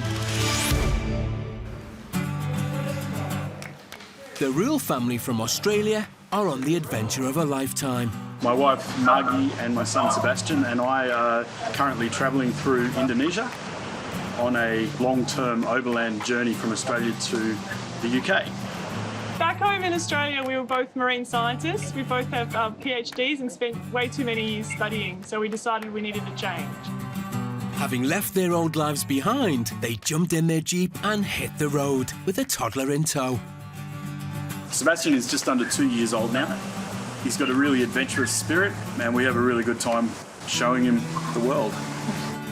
They had their beloved vehicle shipped all the way to Indonesia. As well as being their transport, it would also be their home.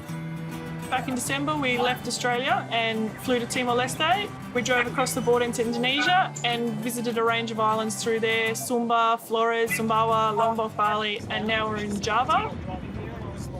But one fateful day, their lives were to be turned upside down, literally.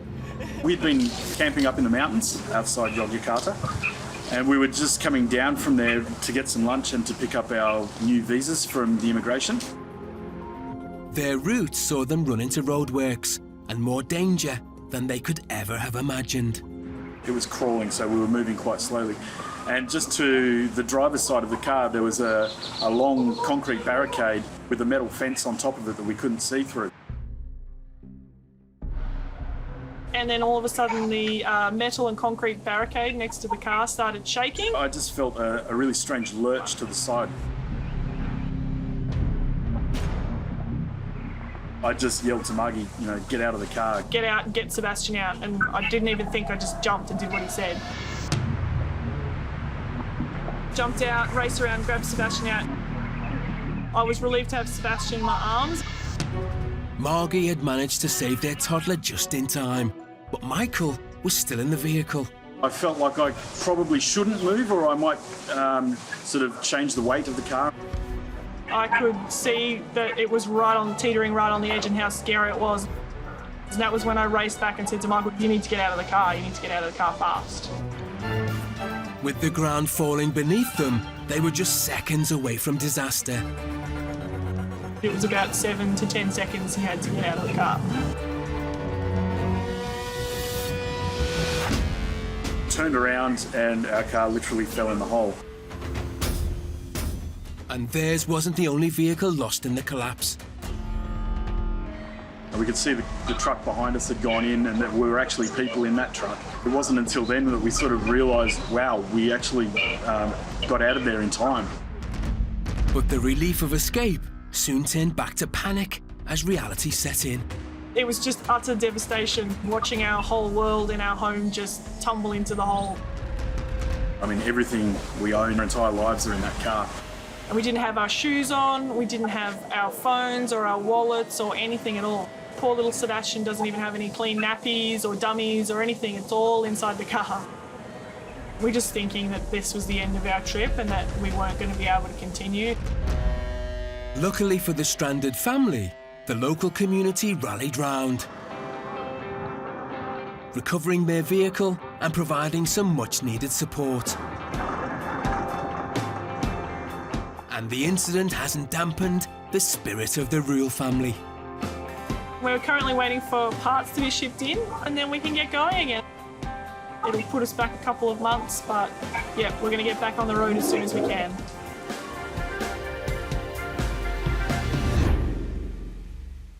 Meanwhile, back in the UK, on a day out with friends, a teenage boy has taken a fall from the top of a 30-foot waterfall. I felt like I was in the air for like hours, just looking down at the rocks coming towards us. After what seemed like an eternity, he is lying badly injured at the bottom. It was just a really shocking thing. You just said, you're very lucky to be alive. As the emergency services rush to the scene, they alert the mountain rescue team to help reach him. But even if they can get to him, the area is so inaccessible, it's going to be hard to get him out.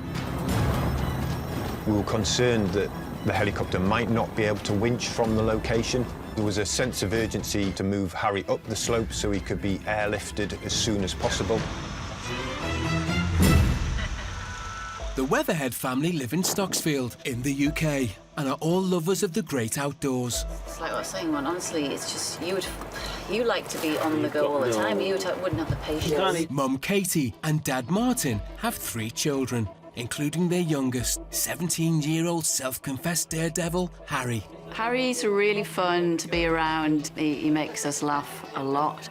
But he's a typical teenager and he can sometimes be a little bit thoughtless and with little respect for his own safety.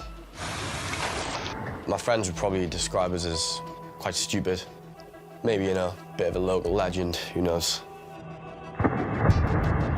When Mum and Dad decided to take a short break, they were worried about what Harry would get up to whilst they were away.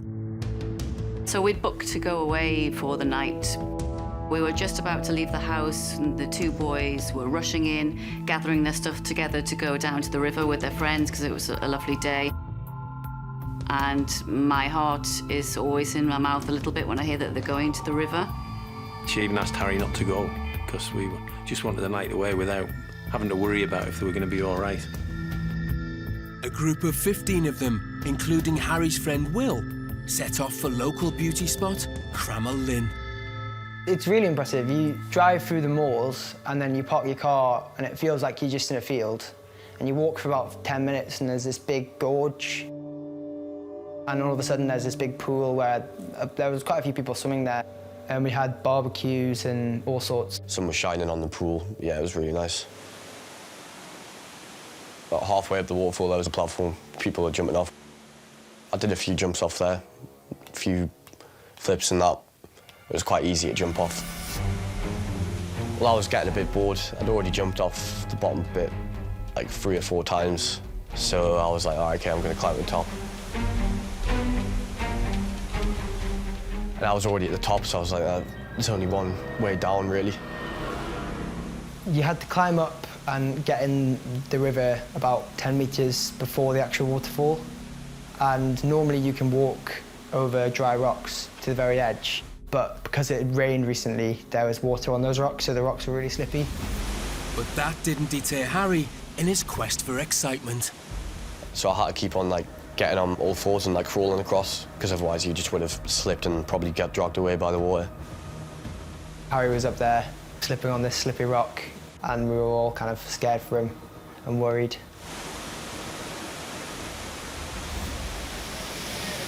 Some people are shouting, do it, do it. And then other people were shouting, "Don't do it." It went very quiet when he went to step off, and we all had a feeling in our stomachs like something bad was going to happen. Just as I was about to jump, and I put all my weight on my left foot, just as I did that, like a little wave of water just came over, and it just made the rock slippery. I felt like I was in the air for like hours, just looking down at the rocks coming towards us. He hit the rock, and there was kind of just silence for a bit. I remember hitting the rocks, and then I kind of like blacked out a little bit at the bottom. I felt myself waking up at the bottom of the water. I like pulled myself up to the top of the water. Harry managed to drag himself out of the water and back to his friends. But as the shock wore off, his condition deteriorated. After about 10 minutes of lying down, I tried to get up, and I just couldn't really move at all. It was obvious straight away that he wasn't okay and that he'd hurt himself. Harry was beginning to realise he was in serious trouble, and the pain was becoming unbearable. It was just getting worse and worse, so that was when I realised maybe I should get some attention. Worried about Harry's deteriorating condition, his friends decided to call for help, only to find out they couldn't get any reception. Because it's in a kind of gorge, to get signal to call 999, one of our friends had to climb up towards where the cars were parked and call from there. As the ambulance and helicopter were scrambled, they also called in the specialists in accessing remote areas, the mountain rescue team, and it was Ian Nixon who got the call. 17-year-old male. We received a message from the North East Ambulance Service alerting us to the fact that a male had fallen from a waterfall. Looks like trauma injuries. Obviously, our immediate reaction is you've got somebody who's possibly suffered traumatic injuries, and there was a level of urgency to respond. So within a few minutes, we had 3 blue light response vehicles on the road. But even with the blue lights, it would take an hour to get there. And all they could do is prepare for what they might face. We're checking how many members we have available, what skills they have, and given the location in which we knew, you couldn't get vehicle access to it. So we were thinking about what kit we might need, and in particular, what technical rope rescue kit we might require to get the casualty out. Later, the mountain rescue team have to think fast to get Harry to safety before his condition worsens. I was conscious that having fallen the height that he had, there was a potential for him to be bleeding internally. Obviously, there was a sense of urgency in terms of being able to move Harry up the slope so he could be airlifted as soon as possible.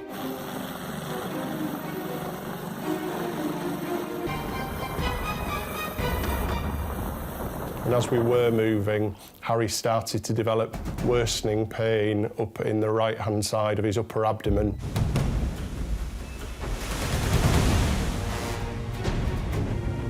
In Western Australia, a routine trip for tourists turns into a rescue at the bottom of the sea when a diver spots a manta ray in danger.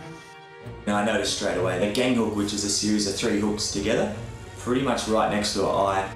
It was an injury that could mean certain death for the creature. When she was feeding, she'd become prey to a large shark. But saving the manta ray wasn't going to be easy. I knew that she was going to pull away pretty quick once I got hold of her, so I knew there was only one shot at her. This is Ningaloo Reef in Western Australia. It's where desert meets sea, and it's home to some of the most diverse marine life in the world. Freediver and wildlife photographer Jake runs a tour here. I think the best thing about my job is being able to swim and interact with all the megafauna here found in Ningaloo Reef on a daily basis. There's very few places in the world that you can swim with all these things regularly, so I'm very fortunate to have this job. Guests on Jake's tours are normally groups of tourists, but not on this day. It was a special day in the fact that we had the Tourism Western Australia team on filming, interacting with manta rays on the Ningaloo coast. The reef has a residential population of manta rays who feed off the rich nutrients of the local coral. Before any of the boat tours head out, Jake's colleague Justine gives a briefing. I usually let people know a little bit about the manta's biology to start with, and then we go into the rules of the swim and how the interaction is going to work. We always want to make sure that the impact on the animals is not too big. With the briefing over, the party was ready to head out in search of the marine life. Before any other tour boats were out there, we headed out to search for the rays.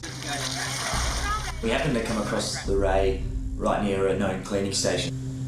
The manta ray was Freckles, a much-loved resident of the reef. Freckles is what we call a coastal manta ray, one of 2 species of manta. Each individual manta ray has a unique belly pattern underneath with individual spots. She was one of the first manta rays to be named almost 13 or 14 years ago, and it's because she has all freckles all over her body. She's between 3.5 to 4 metres wide, 25 to 30 years old. She's a residential female manta ray here. Before the group on the boat can enter the water, Jake needed to carry out his usual checks. I'm generally the first person to head out, just to assess the behaviour and conditions and that, ready for the people to enter. So when I went in, I noticed straight away there was a big line hanging out from underneath her. Jake needs to investigate, but he also needs to gain the manta's trust. I didn't rush into it or anything, I just approached nice and slow to see how she would react. She actually stopped and then unrolled her cephalic lobe, which is the flaps on the front. At that point, Jake made a horrifying discovery. It was a gang hook, which is a series of 3 hooks together, and the first one was embedded just below her eye, but the other 2 were hanging loose, so they were pretty much right next to her eye, and the fishing line was trailing out the back.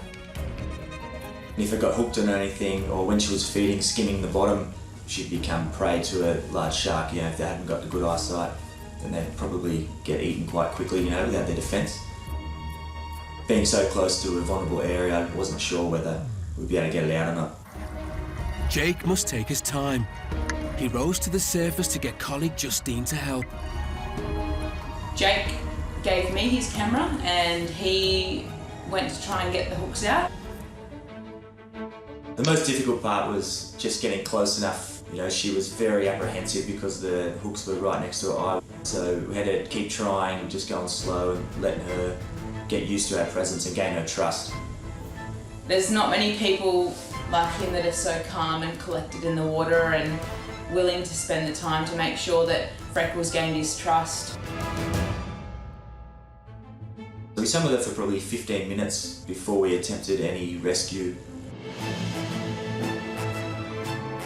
After the first attempt, she was a bit apprehensive, but then she clued on to what was happening, then she started to approach us. Within the first couple of goes, he managed to get close enough to cut the wire trace that was dragging behind her.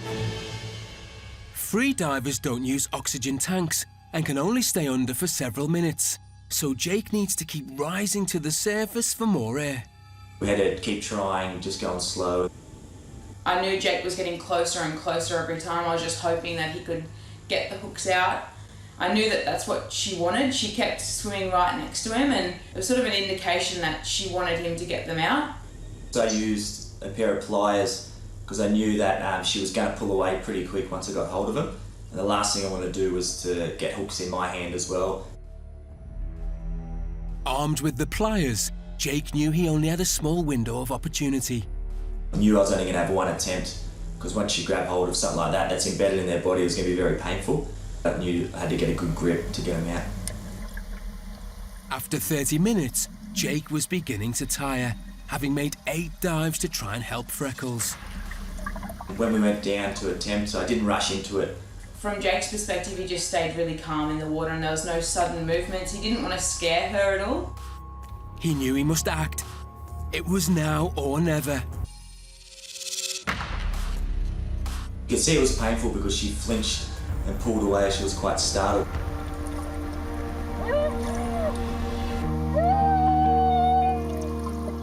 Freckles was now free of all the hooks. And the most important part of her body, her eyes, had been saved. I felt relieved. I was just grateful that we got it out. It was a bit sort of overwhelming. She sort of made herself really vulnerable when she let Jake take the hook out. But what Freckles did next shocked Jake and Justine. She actually turned and came back over to us and just hovered there for about 15 or 20 seconds. She just swam around him and stopped in the water, which is something I've never ever witnessed from a manta ray before. There's no way of them communicating or talking, but it feels like she was trying to say thank you. We sat on the bottom for probably 15, 20 seconds before she slowly moved away. We were all overcome with emotion. We actually shed a few tears. It was just a really happy ending for us all. For Jake, though, it was just another day at the office. At the time, I wasn't thinking much about it, to be honest. In my eyes, I know Jake's very modest, but in the moment, I think he was a bit of a hero. And Jake hopes his actions will have a more global reach. You know, if people see me as a hero and get inspired to help protect the oceans and help protect more wildlife and help change what's happening to the planet, then I'd be happy with that. And Jake couldn't be happier with how Freckles has recovered from her ordeal. We actually seen her almost 2 weeks later and she was fine, she was feeding on the coast. So I was just very, very relieved and happy that we got it out, we could help her. She's done so much for our industry here, it was good to give a payback to the ocean, you know.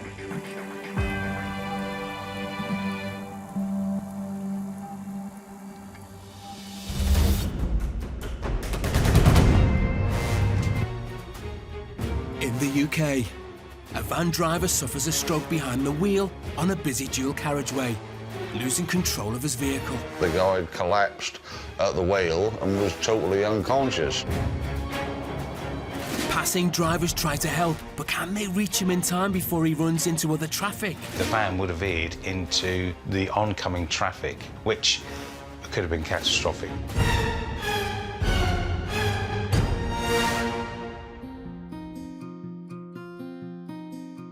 Russell Douglas works as a lorry driver, a job he's enjoyed for over 20 years. I'm an HGV driver.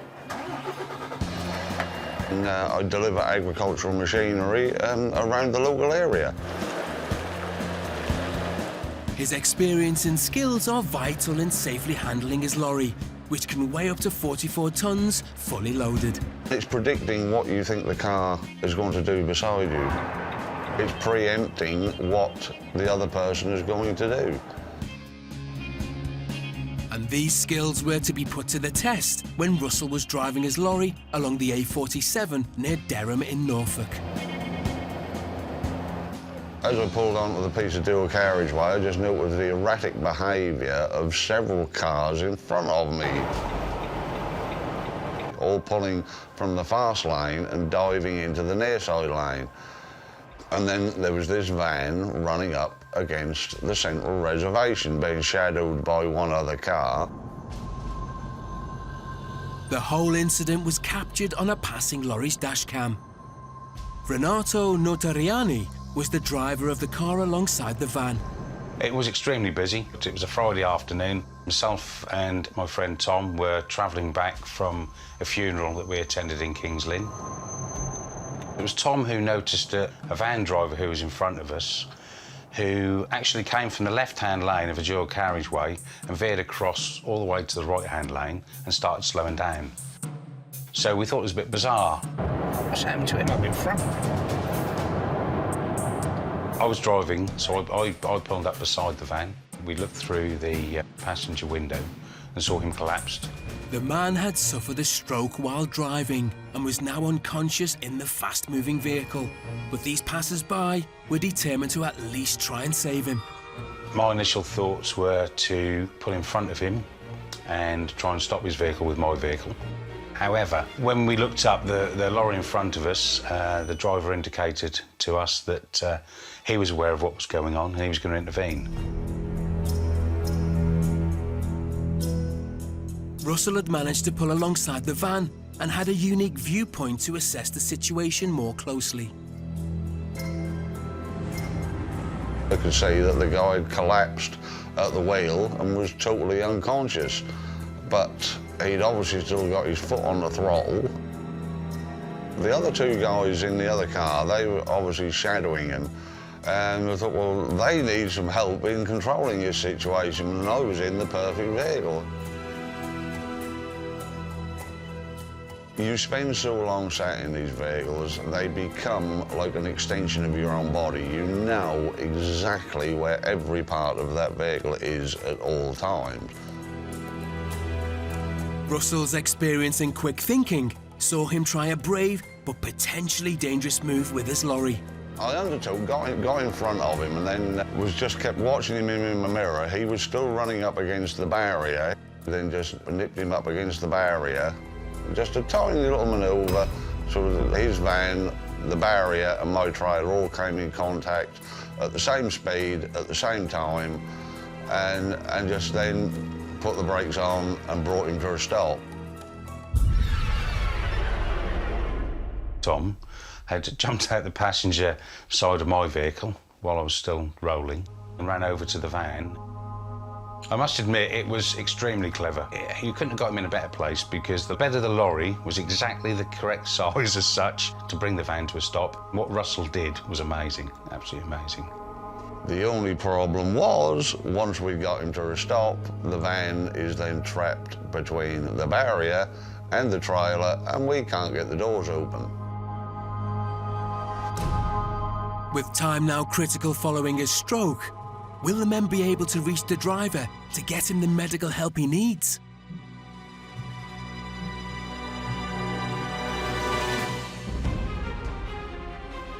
Earlier, teenager Harry fell from a 30-foot waterfall and was left lying waiting for help.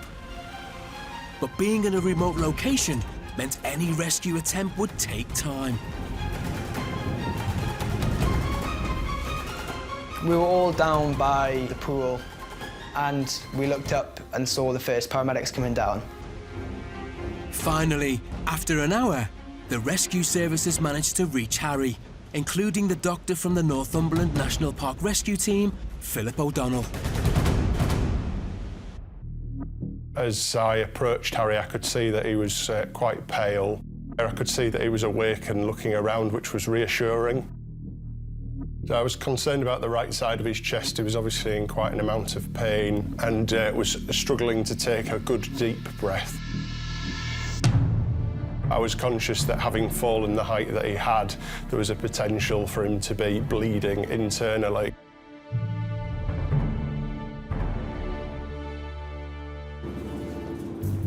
Meanwhile, 15 miles away, Harry's mum and dad had just arrived at their hotel break and were starting to relax, unaware of any problems. We sat in the beer garden, we had a couple of drinks, and life was feeling really good. And Katie was just starting to get a bit worried because she didn't have any phone signal, so she wanted to go back up to our room just to make sure that she hadn't had any messages. Straight away, pinged up with 3 missed calls from one of Harry's friends who would never normally ring me. So I just, like, my stomach just kind of lurched because I thought, oh, something's happened at the river. Worried and fearful of what might have happened, Katie immediately called back. And she was asking me if he was okay. But none of us really knew. I think the friend was quite panicked actually himself and just not wanting to make us more panicky about the situation. But Dad Martin, a doctor, was starting to get worried now too. I mean, I think he was trying to reassure us by just saying he's awake, he's talking, and he's on the stretcher now. But of course, that lack of detail just frightens you even more. At the waterfall, they had done all they could for Harry on the ground, and it was now critical to get him to hospital. Quickly. So I was conscious that a helicopter was coming because it was time critical to get Harry to the hospital. But as the helicopter couldn't winch Harry out from where he lay, the team would need to use their climbing expertise to get Harry up the steep slope. Obviously, there was a sense of urgency in terms of being able to move Harry up the slope so he could be airlifted as soon as possible. So moving the stretcher up the slope involved around about 8 team members. So the team members are walking up the slope as the rope's being taken in. And as we were moving, Harry started to develop worsening pain up in the right-hand side of his upper abdomen. I felt that that might be a sign that there was bleeding in or around his liver. He could have bled to death effectively, and there would have been little that we could have done for him at that point.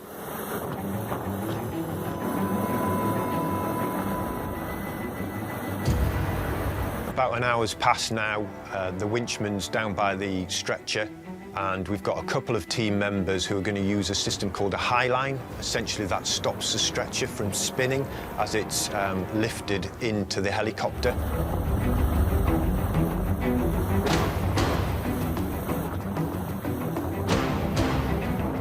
Yeah, I was just thinking this might be a bit worse than I was thinking.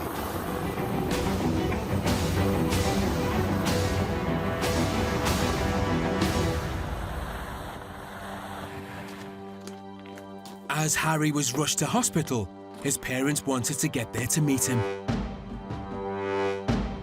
We'd rung 111 to find out what was happening, and they said that they'd booked a heliport at the RVI in Newcastle. So as soon as we knew he was going to go at the RVI, then we could actually do something. We phoned, and the receptionist said that she could just hear him landing in the helicopter then. But she told us that there was a full trauma team waiting. We thought, why do they think he needs a full trauma team there? Should we go this way? Yeah. Harry's father was getting even more concerned. You're terrified that there's going to be a life-changing injury, you know, a serious head injury or a spinal injury. So you can't really say anything out loud because they're just...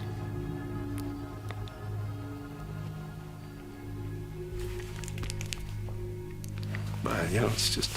You all right?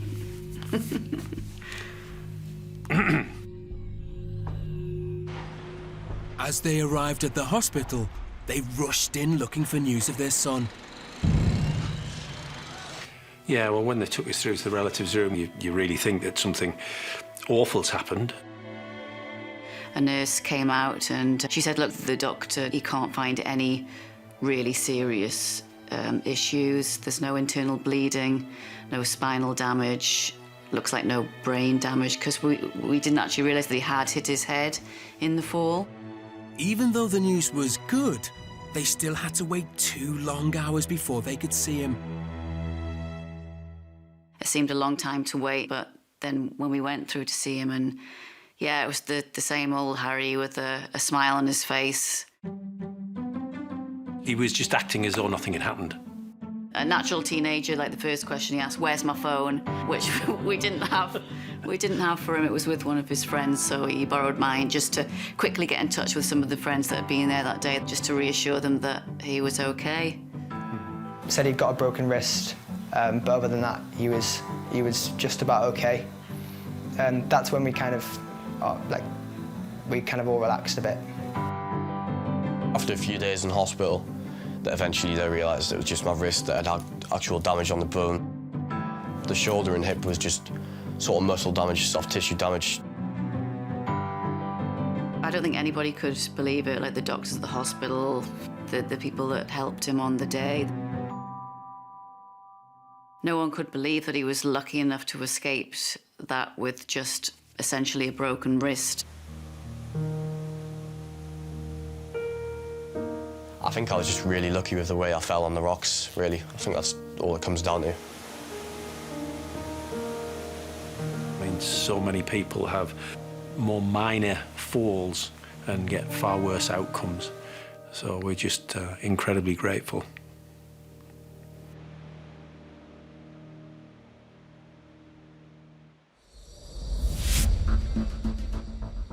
Earlier, a van driver in the UK suffered a stroke while driving on a busy dual carriageway. Having managed to stop his vehicle, the rescuers are now desperately trying to reach the driver. The lorry had obviously sandwiched the van between the lorry and the central reservation, so there was no access into the van at all. We couldn't open any door. They even tried accessing the driver via the back doors, but no luck.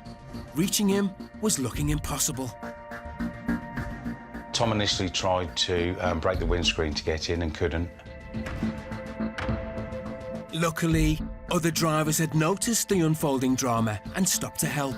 Fortunately, another guy who was there to help found a metal bar and broke the passenger window.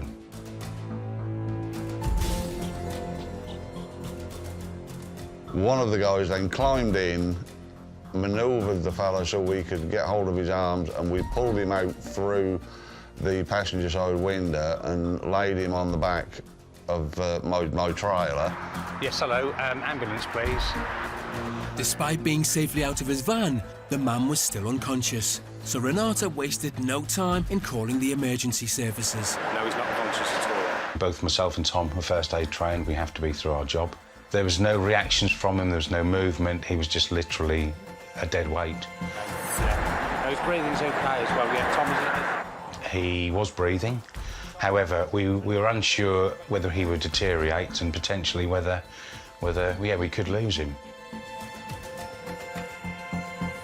We just kept him warm, comfortable, and relayed all the information back to the emergency services until someone arrived. It seemed like a lifetime. It probably wasn't. Luckily, the ambulance was soon on the scene and treated the man who had suffered a stroke.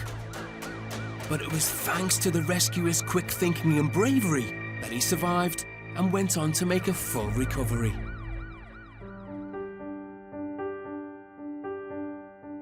You know, that's got to be the luckiest guy ever, that so many people who would bother to help happen to be in the same place at the same time.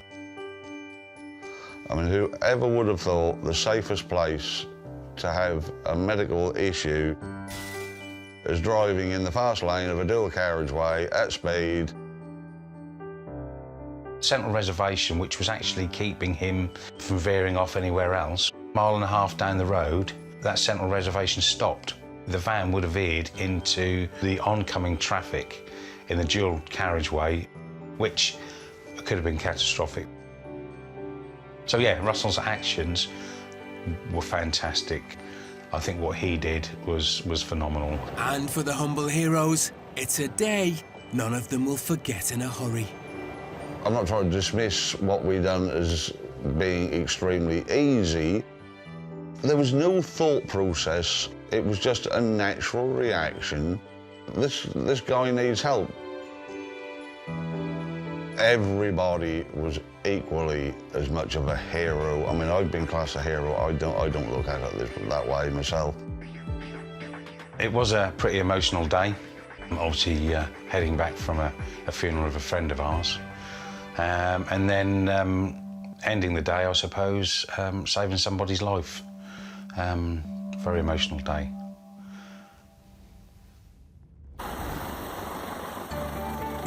This is the moment that a team of 18 from the Mountain Rescue Services rescued a 17-year-old boy who had fallen from a 30-foot waterfall.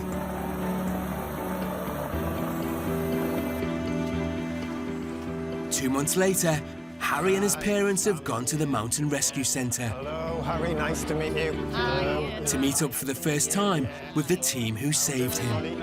Ian. Yeah. So how are you, Harry? Yeah, good, thanks. Good. Thanks to use. Yeah. Yep. Cast is off. Yes. Into my splint. Yeah, so what looked like could have been a long road to recovery, actually, you've been very lucky. It was my hip I was most worried about, and that went basically straight away. So. Yeah. Well, it wasn't until the next day when my friends were sort of feeding me all the social media, all the reports from the Mountain Rescue, and just the listing of all the people that had been there giving up their time for him. There's two different mountain rescue teams involved, the Coast Guards, there was ambulance paramedics there, and they all did a fantastic job, particularly the volunteers from the Mountain Rescue, so we wanted to do some fundraising for them. So we're really grateful for everything you've done for Harry, and we've been doing some fundraising for you guys. There's a cheque for each Mountain Rescue team. Great, thank you. Thank you very much. That is amazing. That's really generous. Really fantastic. You know, it doesn't cover a fraction of all the time that they've given, but it's just a way of saying thank you. And we don't actually get to hear what's happened after an incident. Really? So to actually find out that you're well, we're going to make a full recovery, and you've raised some funds as well. It's really... Massive thank you to all of them, really. Mountain rescue, paramedics in the helicopter, people in the helicopter, doctors, nurses, everything. Without them, it would have been a really different outcome, so I just need to be thankful for them, really, and just grateful for how lucky I've been. But no reunion would be complete without the medic who treated him. What have they been doing with your wrist then, Harry? 4 weeks till I can get back into rugby, so it should be all A bit right. longer than that, I think, probably. So these are all some of the guys and girls who were there on the day as well. Yeah. How you doing? He's an incredibly lucky young man to have survived with the injuries that he did. Working on the air ambulance, I get to see a number of people who have falls, and it could have been much, much worse. I'm back to the waterfall in a few days. Yeah, just give us advance notice. For Harry, these volunteers' heroic actions saved him from further injury, and his recovery has given him time to reflect on his actions. I have learned that maybe I should stop being such an idiot with some of the things I do. Maybe I should be less of a risk taker.